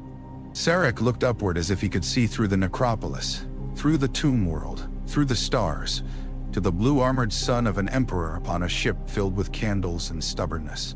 Trazyn accelerates the inevitable, he said. Shall he be censured? No. Punished? Not yet. Collected? The silent king paused. Hekatekh allowed himself the smallest internal satisfaction. Even Szarekh sometimes imagined it. No, said the king. Send to Guilliman. What message? Coordinates. To a parley site? To a choice. The moon had no name worth preserving. Imperial charts listed it as KX-119 Delta, a barren rock orbiting a dead world in a system abandoned after a failed colonization attempt during the Angevin Crusade. The settlers had left behind cracked hab domes, a chapel whose steeple had fallen into dust, and a cemetery of pressure-sealed graves arranged beneath a sky no living descendant remembered.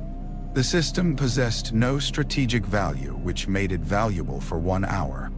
Guilliman arrived with a fleet, large enough to say he was not afraid, and small enough to say he understood the purpose. The Necrons were already there. Their ships hung beyond the moon, like blades suspended in black water. No engine flare, no formation drift, no sign of crew or heat or impatience. Imperial vessels translated from the warp, bruised and screaming. Geller fields flickering, astropaths sedated after passing through a region of worsening null pressure. The Macragge's honor emerged at the center, vast and golden and wounded by the simple fact of existing in an age that deserved no beauty. On the moon's surface, 2 processions advanced toward the ruins of the chapel. Guilliman walked beneath no banner.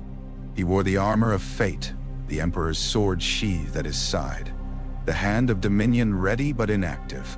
Around him came Victrix's guard, custodian envoys in Oromite, selected ultramarines, a sister Dialogus, and a Mechanicus representative, whose excitement had been chemically suppressed. Every warrior expected betrayal. Every human present had accepted death as a probable footnote. Across the dust came Szarekh. The Silent King did not walk as others did. His dais of command glided above the ground, attended by Lishguard, Triarch Praetorians, and Cryptechs whose instruments bent moonlight around them. His 3 masks shone in the cold: grief, judgment, resolve. Trazyn stood at a respectful distance from both parties, carrying himself with the serene pleasure of a host who owned neither venue nor guest list, but intended to claim credit if events became memorable. Guilliman stopped before the chapel. Szarekh stopped opposite him. For several seconds, 2 failed inheritances regarded one another. The son of the Emperor saw a monarch who had damned his species to soulless immortality and returned to rule the consequence. The Silent King saw a crafted general trying to preserve an empire built around a corpse god's silence. Trazyn saw an exhibit taking shape and resisted the urge to comment too soon. Guilliman spoke first. Szarekh. The custodes stiffened at the absence of title. The Necrons did not. Roboute Guilliman, said the Silent King. His voice arrived not through air, for there was none, but through direct transmission translated into Gothic with flawless contempt for inefficiency. You requested this meeting, Guilliman said. I offered coordinates. You chose to come. I chose to hear what threat you wish to dress as diplomacy. Good. We may avoid ceremony. Trazyn tilted his head. A pity. Both rulers ignored him. Szarekh lifted one hand. Between them appeared the galaxy. Not Imperial. Not Necron. A hybrid projection. Human territories, warp storms, tomb worlds, hive fleet vectors, Eldari movements, orc empires, Blackstone zones, demonic incursion sites. It was too accurate.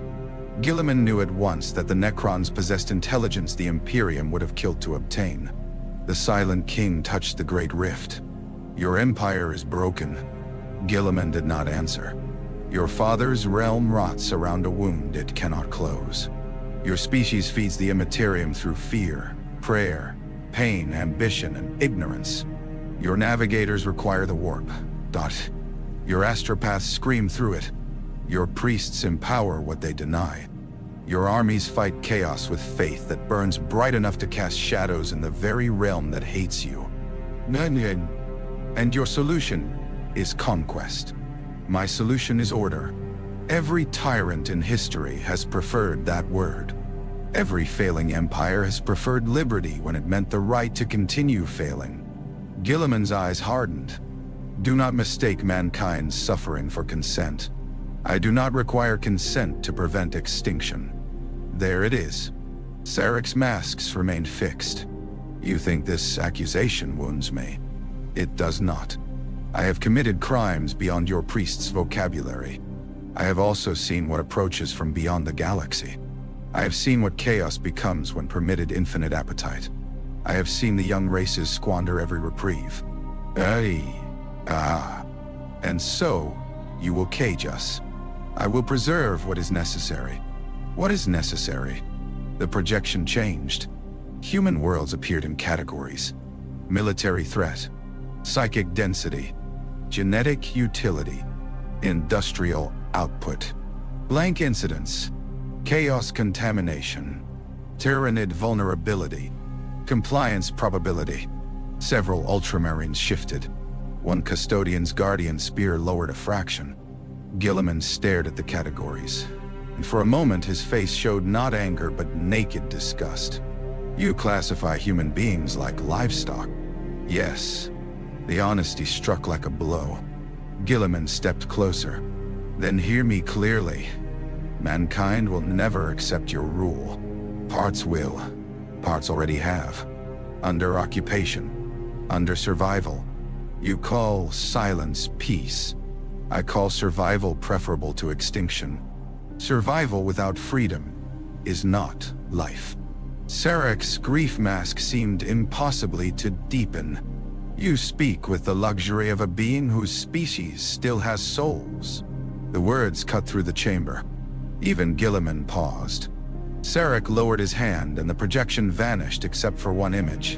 A Necron child, reconstructed from ancient record. Thin and bright-eyed beneath the radiation sky of a world long gone. Tumors marked the child's neck. Around them, adults in noble robes looked upward at a sun that hated them. My people were born dying, Szarekh said.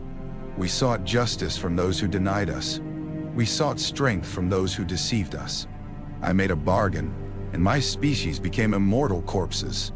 Do not lecture me on life as though I have not spent 60 million years measuring its absence. No. Guilliman's expression did not soften, but it changed. My father also made bargains on behalf of mankind, he said. He also believed the future justified the cruelty required to reach it. And do you condemn him? The question hung between them like a drawn blade. Trazyn leaned forward slightly. Guilliman's answer came slowly. I serve mankind, not my father's mistakes. Szarekh regarded him for a long moment. Then we understand one another more than you wish. I doubt that. No, you hope that. Silence spread across the dead moon. At last, Szarekh projected another map. This one showed chaos-held regions buckling at the edge of expanding null fields. Demon worlds flickering. Warp storms receding. Cult uprisings collapsing into confusion. Sorcerous transmissions dying unheard. I can wound chaos in ways your Imperium cannot, Szarekh said. I can deny the gods their feeding grounds. I can make regions of real space where daemons starve, where possession fails, where sorcery becomes superstition. Guilliman watched carefully. In return, Szarekh continued, you will withdraw Imperial forces from designated tomb territories. You will provide census data on pariah populations. You will cease Mechanicus attempts to interfere with Blackstone structures. You will recognize preservation zones as outside Imperial claim. A mortal diplomat might have dressed it in softer language. Szarekh had not. Guilliman almost admired that. No. The reply came instantly. Sarekh's judgment mask faced him. You refuse without calculation. I calculated before I came. Then calculate again. No. Your offer asks mankind to assist in its own strategic dismemberment. It asks mankind to survive. As subjects. As biological continuities. As resources. Yes, Szarekh said. Some of you. The custodes moved. Guilliman raised a hand, stopping them. Trazyn made a small, disappointed sound. A shame. The tableau had potential. Guilliman ignored him. His voice was lower now, more dangerous. You want living species for restoration. The Necron Lichguard became utterly still. Szarekh did not deny it. There are paths, he said. How many lives? Unknown. Tartui. How many are you prepared to spend? For the first time, the Silent King gave no immediate answer. Guilliman seized the pause. There is the truth beneath your empire. You did not return only to save the galaxy from chaos or Tyranids. You returned because the galaxy still contains flesh, and you need it. Szarekh's resolve mask turned toward him. I return because I will not allow the mistakes of the past to become an eternal sentence. And if undoing those mistakes requires crimes equal to the first, then I will decide with knowledge I did not possess then. That is not reassurance. No, it is all I can truthfully give. The answer was terrible because it was not madness. Guilliman had known zealots, tyrants, daemons, xenos, predators, bureaucratic murderers, and petty fools given planetary authority. Szarekh was none of those things. He was rational, immense, and morally wounded in a way that might yet devour stars. Guilliman looked at the dead chapel behind them, at its fallen steeple and forgotten graves. No accord, he said. No submission, Szarekh replied. No census. No withdrawal. No. Then your species will lose worlds it might have kept, and yours will bleed for everyone it takes. Szarekh inclined his head. Acceptable. Guilliman's hand rested near the Emperor's sword. You are very certain. I am very old. So is error. Trazyn made an approving gesture. That was quite good. Again, both ignored him. The meeting ended without signal. Both rulers simply understood that all useful words had been spent. As Guilliman turned to leave, Szarekh spoke once more. Prime Ark's son. Guilliman stopped. I will preserve Terra, if I can. Every Imperial warrior present reacted as if the moon had cracked. Guilliman turned back slowly. Do not speak of Terra. If the warp consumes it, your species breaks. If I destroy it, your species becomes ungovernable. Preservation is rational. You will never reach Terra. Many have said that of many enemies. And many enemies are dead. Szarekh's sorrow mask gleamed under the cold stars. Yes, he said. So are we. Guilliman left with rage held behind discipline. Szarekh watched him go. Trazyn drifted closer after the Imperial procession withdrew beyond hearing range. Well, he said, that went better than several alternatives I imagined. The Silent King did not look at him. You warned him. I informed him. Warning implies allegiance. You interfere. I curate. You will provide your restoration archives. Trazyn's eyelights brightened with offended dignity. My king, one does not simply demand access to Solemnas's private collections. Szarekh finally turned. No, he said. One commands. For once, Trazyn had no immediate reply. Above them, the fleets began to move apart. No shots were fired. That, Guilliman thought as he returned to his ship, was how he knew the war had truly begun. The war between Szarekh and Imotekh lasted 9 days in formal record, and several thousand years in implication. No Imperial observer saw it clearly. Human intelligence named it the Mandragoran Schism, the Eastern Necron Realignment, the Xenos Crown War, and in one particularly overwrought inquisitorial document, the Silence Before the Greater Silence.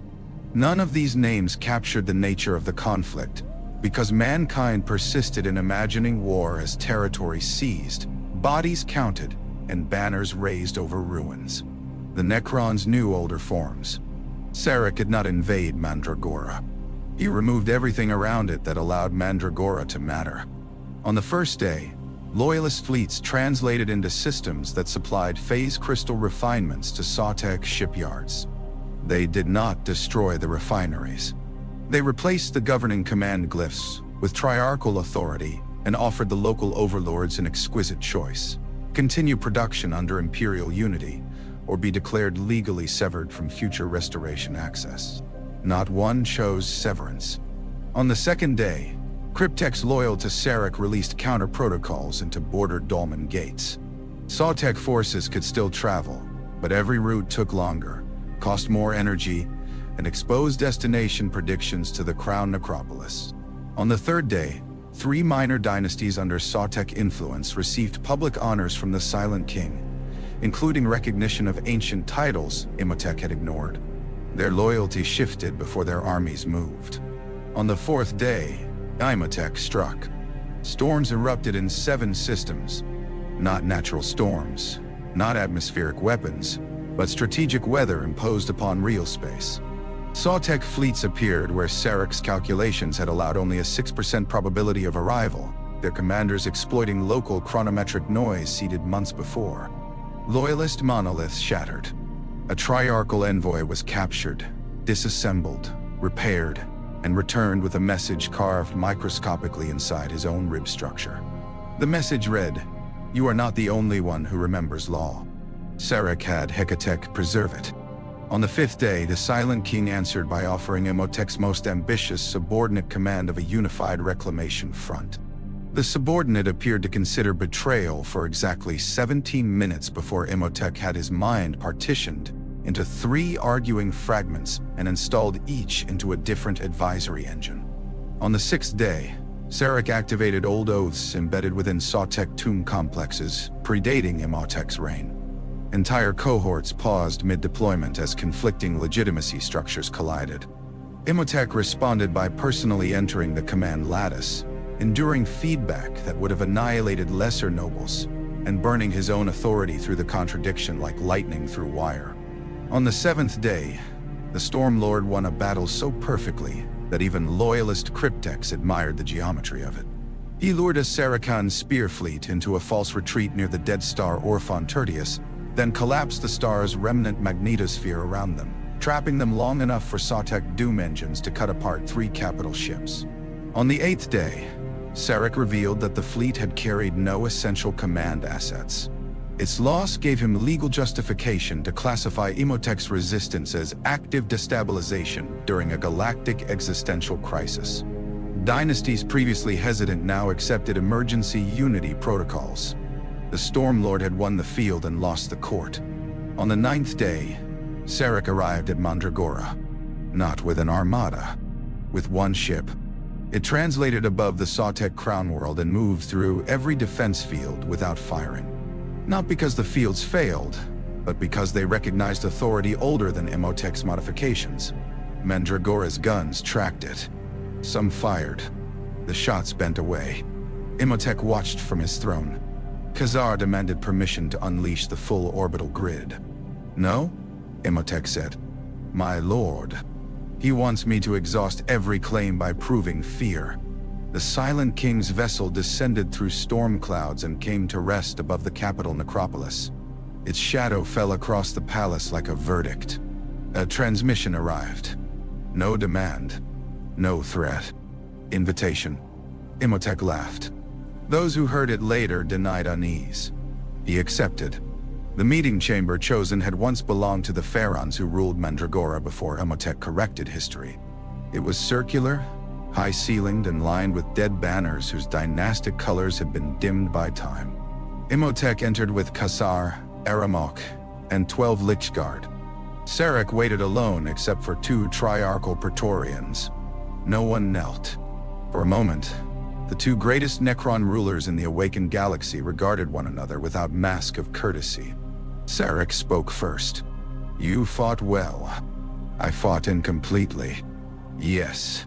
You came alone to suggest confidence. I came alone to remove witnesses from your decision." Imotech's eyes flashed. "And what decision is that? Whether you prefer ruling a diminished realm to commanding a necessary war. Under you. Under the crown. Your crown. Yes." The Stormlord stepped closer. "You abandoned the crown." "I did. You abandoned the dynasties." "Yes." "You damned our species." "Yes." "You return and expect obedience because old laws survived your shame." "Yes." Khazar's grip tightened on his war scythe. Szarekh did not move. Imotekh leaned in. "You admit all this. I require no innocence to rule. Convenient. Necessary. Do you know why they follow me?" Imotekh asked, gesturing to the unseen empire beyond the chamber. "Not because of law.c. Not because of memory. Not because I wept in the dark between galaxies. They follow because I win. Do I see in Brian Gao. Sarekh's judgment mask faced him. Then win something worthy. The words struck with perfect aim. Imotekh went still. Szarekh continued. You have built power from the ruins. You have conquered rivals, broken humans, expanded Hekatekh dominion, and proven yourself the finest warlord of this degenerate age. And yet you remain a storm contained within borders drawn by your ambition. The galaxy burns beyond them. Chaos spreads. The Tyranids approach. The younger races multiply catastrophe. You can be king of your corner until the void eats it, or you can command the eastern reclamation of an empire large enough to matter. No, you offer me service and call it scale. I offer you enemies worthy of pride. And if I refuse, then I will continue. You will continue. The dynasties will bleed time, attention, and irreplaceable coherence while our true enemies grow. You may even defeat me in some engagements. You may humiliate my envoys, fracture my protocols, turn lesser lords against my court. You will not produce unity, only delay. Imotekh's voice lowered. You are certain I cannot replace you? Yes. Why? Because you want the crown as proof of superiority. I bear it as punishment. For once, the Stormlord did not answer immediately. In the silence, the chamber seemed to fill with old ghosts. Necron nobles gasping beneath radiation skies. Star gods smiling. The biotransference furnaces opening. Souls vanishing into metal. Kings becoming machines. Machines pretending not to remember. You think guilt grants wisdom, Imotekh said. No, duh. I think it grants caution where pride does not. Nah. Pride built my empire, then let it build mine. There it was. Not submission, not reconciliation. A weapon offered handle first. Imotekh understood then the shape of Sarekh's victory. The Silent King had not come to break him. Broken, Imotekh would be another resentful vassal. Dead, he would be a banner for resistance. Humiliated, he would become poison. But used, given a war vast enough to make subordination feel like conquest, he might become the Empire's blade. Might not. The Stormlord turned away, looking at the dimmed banners. If I accept, he said, I retain command of Hekatekh forces. Within Imperial strategic parameters, I appoint my subordinate commanders. Subject to unity review, I govern Mandragora. Yes, I speak in council.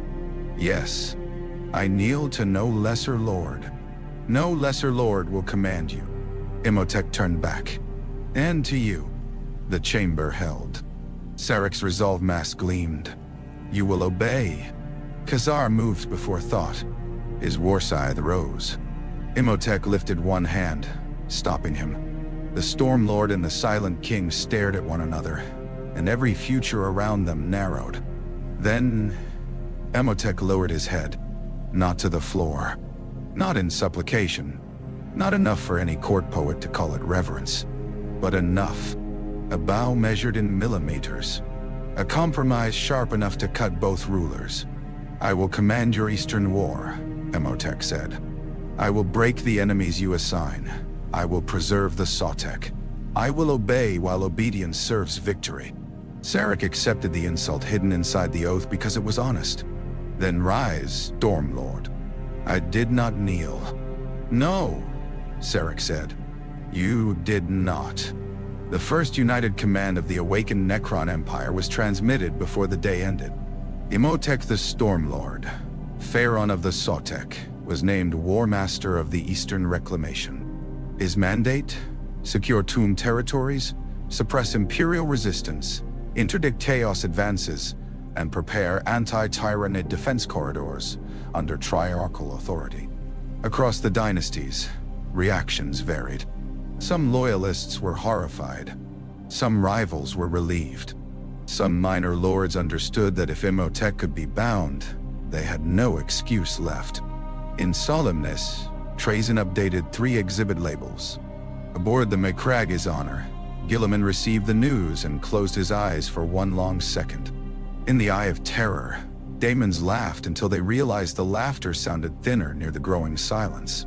And in the crown necropolis, Szarekh stood before the galactic map as the Szarekh glyph shifted from opposition red to conditional imperial green.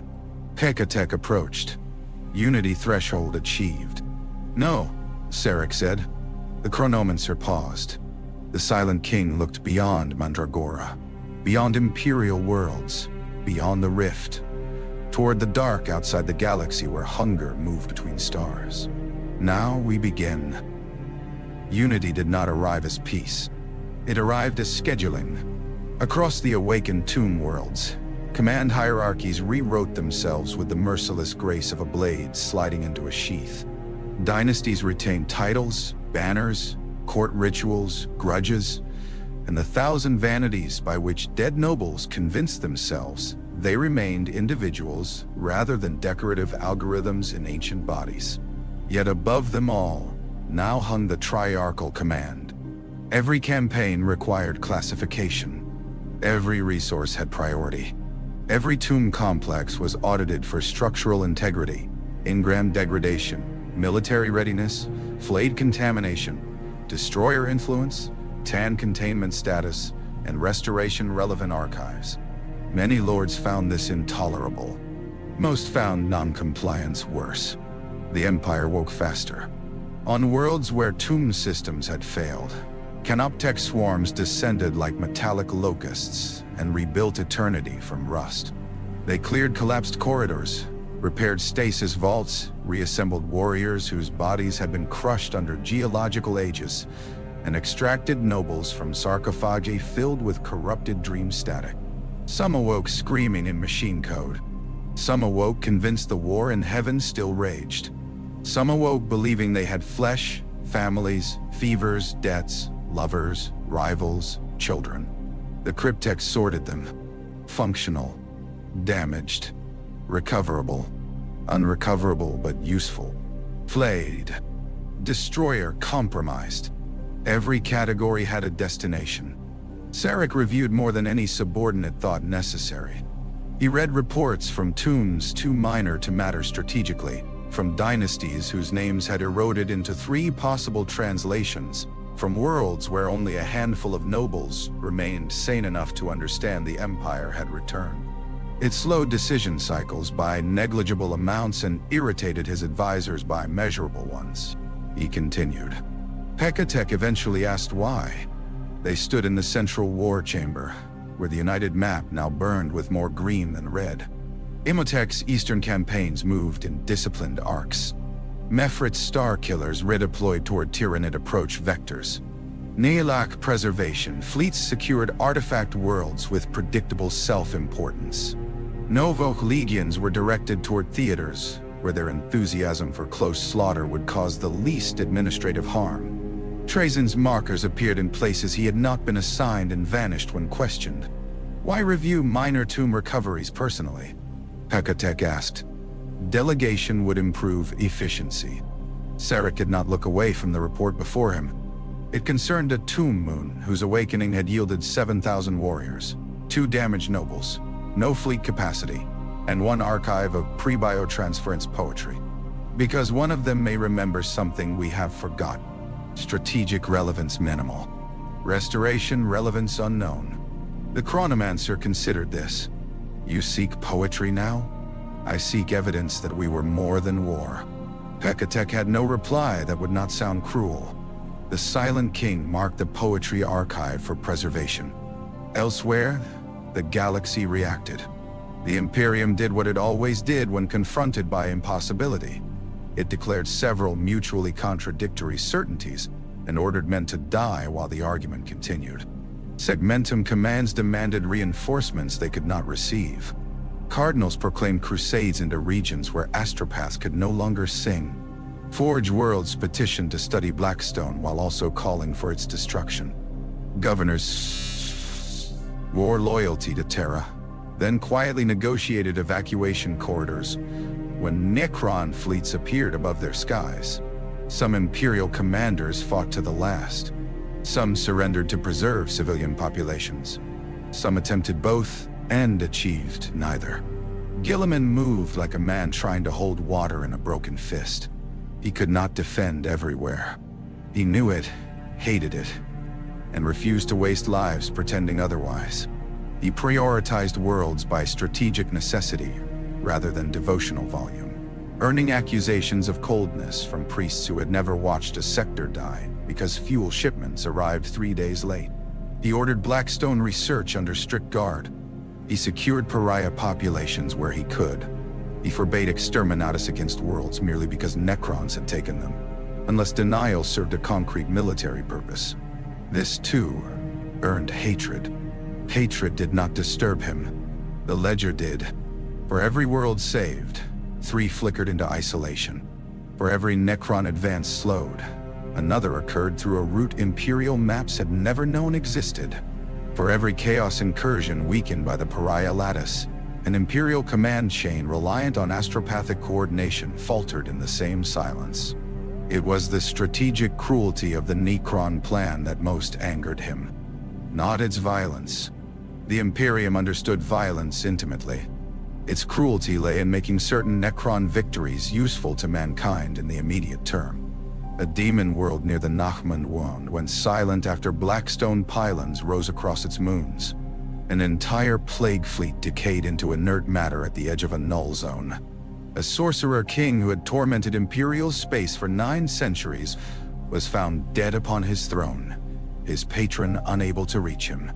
Worlds cheered when the nightmares stopped. Then Necron administrators arrived. Liberation became occupation before anyone could decide which word history would prefer. In the Eye of Terror, Abaddon listened to reports and did not break anything. That frightened his lieutenants more than rage would have. The despoiler stood within the vengeful spirit's strategium as demonic whispers crawled along the walls and sounded, for the first time in memory, uncertain.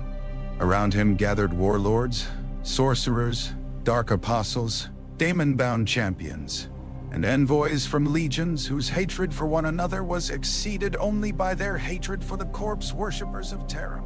The dead machines build walls against the gods, hissed a word-bearer apostle. This cannot be permitted. A thousand-sun sorcerer whose armor flickered with unstable runes laughed bitterly. Your theology dazzles. The apostle turned. Mind your tongue, witch. My tongue still moves. Near their pylons, yours will not. Blades shifted. Daemons muttered from weapon edges. Abaddon ignored them and studied the map. He had fought the long war against an empire too vast to kill quickly and too stubborn to die properly. Now another ancient power threatened to change the nature of the battlefield itself. The Necrons did not merely oppose chaos. They denied access. They made gods distant. They made miracles fail. They threatened to turn the galaxy into matter alone. And matter alone, however bloody, could be conquered by those who mastered it. We strike the nodes, growled a Black Legion warlord. Yes, Abaddon said. The warlord seemed pleased. Not where they are strongest, Abaddon continued. Not where they invite rage. We strike where humans still live under their protection. We make preservation expensive. We make occupation vulnerable. We make the Silent King choose between order and mercy.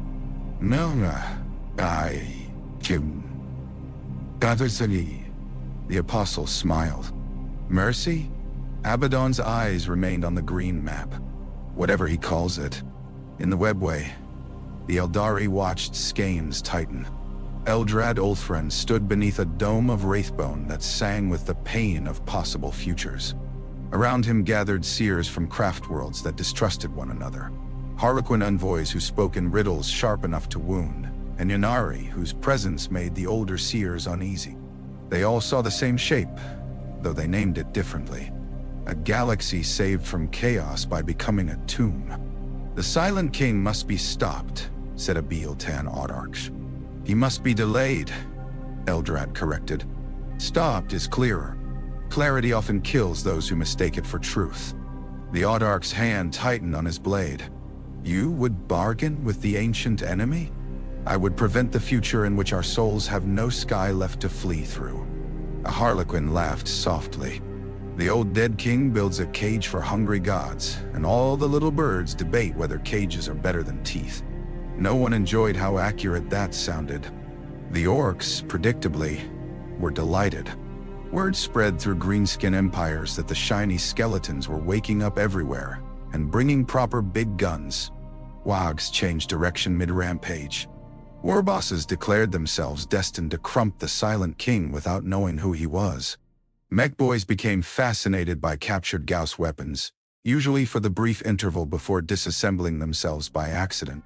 In several regions, orc attacks disrupted Necron pacification schedules so severely that Imotekh recommended classifying them not as enemies, but as environmental hostility with leadership. Szarekh approved targeted extermination. The orcs considered this encouraging. But beyond all these wars, beyond faith, sorcery, pride, and strategy, came the hunger from the dark. The Tyranids met united Necron defense for the first time in the dead system of Pelshor. No human world lay there. No biomass worth consuming. No atmosphere. No prayer. No history. Only 6 frozen planets, a dying star, and a signal crafted to resemble life in distress. The Splinter Fleet descended. Bioships unfolded like nightmares of flesh against the void. Tendrils tasted radiation. Spores drifted toward barren worlds. Synaptic beasts searched for prey and found only silence. Then the Blackstone pylons activated.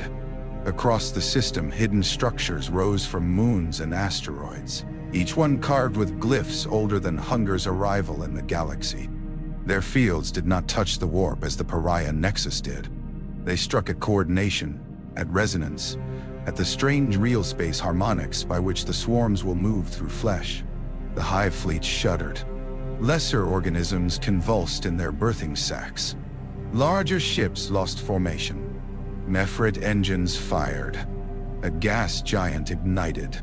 For 8 minutes, Pelshor contained a second sun.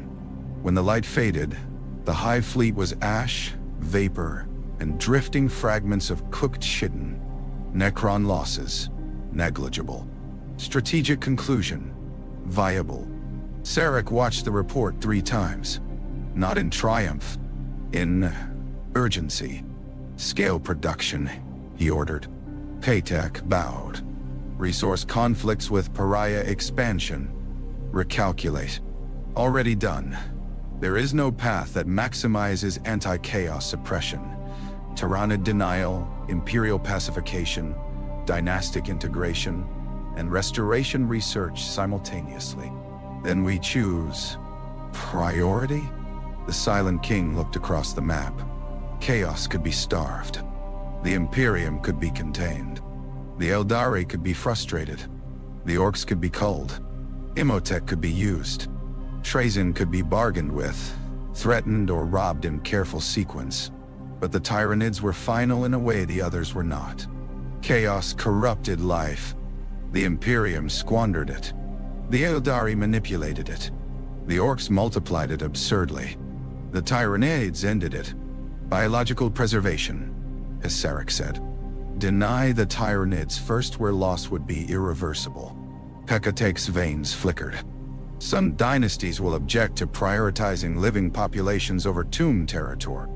Then remind them restoration requires life. And if they call this weakness, Szarekh turned. Send them to Imotekh. For the first time in days, Hekatekh almost admired the elegance. The United Empire entered its second phase. Not conquest alone. Selection. Worlds were marked not merely by ownership but by future use. Human hive worlds with high genetic diversity. Eldari maiden worlds too psychically volatile to occupy but too valuable to permit Tyranid consumption. Tausept worlds whose populations adapted quickly to occupation structures. Feral worlds with low warp contamination. Agri worlds that could sustain biological reserves. Even some Imperial shrine worlds were preserved because faith, though dangerous, appeared linked to unusual psychic resilience. This was the horror Guilliman had predicted. The Necrons did not seek to kill everything. They sought to decide what deserved to remain alive. On St. Kaspella's rest, Canoness Vane heard the new classification from the same commander who had spared her. Preservation priority increased, he said. She stood in the basilica, thinner now, her missing arm replaced by a crude Imperial bionic, built in secret by surviving tech adepts. Around her, priests continued rites under null shadow. Children had begun playing again in streets watched by scarabs. The occupation had not softened. It had organized. "Should I be grateful?" she asked. "No." "Good. Your population's faith response remains notable.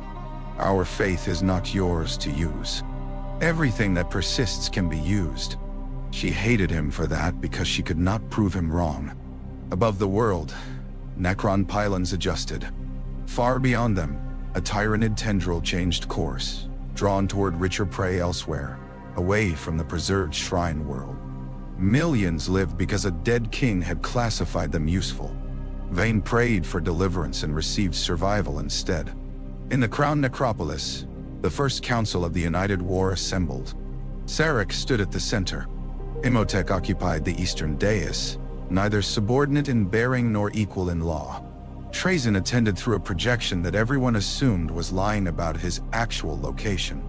Hekatekh hovered near the temporal arrays. Lords of major dynasties appeared in ranked severity. Cryptechs presented projections. Destroyer emissaries were permitted only as contained avatars after 3 incidents. No flayed representatives were invited, though several attempted to attend through ventilation systems and were removed. The galactic map rotated above them. Green for tomb control, gold for preservation zones, black for null dominance, red for active resistance, purple for warp catastrophe, white for Tyranid threat. There was more white than Szarekh light. Imotekh spoke after the 3rd strategic presentation. Imperial resistance remains inefficient but persistent. Guilliman prioritizes correctly often enough to be irritating. His refusal to waste forces on symbolic defense slows our exploitation of their incompetence. Assessment, Szarekh asked. Kill him if possible. If impossible, overload him. Present, simultaneous crises requiring personal judgment. No me. Da. Trazyn lifted one finger. I object to killing him prematurely. No one asked you, Imotekh said. History asked me. History should improve its counsel. Szarekh allowed the exchange to continue for exactly 4 seconds before ending it. Guilliman remains a strategic obstacle, not primary. Imotekh's eyes narrowed. You underestimate him. No, I prioritize. Hekatekh projected the Tyranid vectors. The chamber quieted. Even Imotekh did not dismiss the hunger. The Eastern Reclamation can spare 3 war groups, he said reluctantly. No more. You will spare 5, Szarekh said. Then Imperial pacification slows. Yes. The Stormlord studied him. You would give humans time. I would deny the devourer biomass. Humans given time produce armies, prayers, and administrative infections. They also produce the genetic variance restoration may require. There it was, spoken before the council. A stillness entered the chamber. Trazyn's projection dimmed slightly, the way a collector might lean back upon seeing a rare knife drawn at dinner. Imotekh looked at Szarekh with something close to contempt but not surprise. So the rumors are policy. The objective has never been hidden. No, only its cost. Szarekh faced the council. Restoration is not fantasy. It is not promise. It is not bait for obedience. It is the reason unity matters beyond survival. We will not spend eternity as echoes in metal while the galaxy dies around us. We will reclaim the stars, preserve what must be preserved, and discover the path back to life. Anihilak Lord asked, and the young races? Sarekh's answer came without ornament. They will live where their living serves the future, and where it does not, then they will not. No one pretended shock. This was the empire they were building. Not a slaughterhouse, not a sanctuary, but a court of the dead claiming jurisdiction over the unborn future of every species. Hekatekh watched probability tremble. Imotekh saw war enough to satisfy even pride. Trazyn saw the greatest exhibit in galactic history and wondered whether he would have to betray everyone to preserve it properly. Far away, Guilliman prepared counteroffensives he knew could not win quickly. Farther still, Abaddon sharpened hatred into strategy. In hidden webway halls, the Aeldari began choosing which tragedies to allow. On 1,000 occupied worlds, humans looked up at green skies and lived one more day beneath the rule of things that had forgotten breath. And beyond the rim, the hunger noticed resistance. The Silent King stood before the map until the council faded, and only the galaxy remained. Once, he had looked upon his dying people and chosen the Citan because victory had seemed worth any price. Now he looked upon a dying galaxy and heard the same temptation wearing nobler words. Preservation, order, restoration, necessity. He knew the names of the old lies. That did not make him immune to them. Hekatekh approached quietly. "My king," he said, "shall I archive the council decree as the beginning of the Silent Empire?" Szarekh looked at the green light spreading across the stars. "No," he said. "What title, then?" The Grief Mask, the Judgment Mask, and the Resolve Mask all faced the galaxy together. The first remorse. Hekatekh recorded it. Across the stars, tomb worlds opened, Blackstone rose, fleets turned, and the dead empire marched not toward conquest alone, but toward a future where every living thing would be measured against the sins of a king who still did not know whether redemption was possible. The galaxy had feared the Necrons asleep. Now it would learn to fear them united.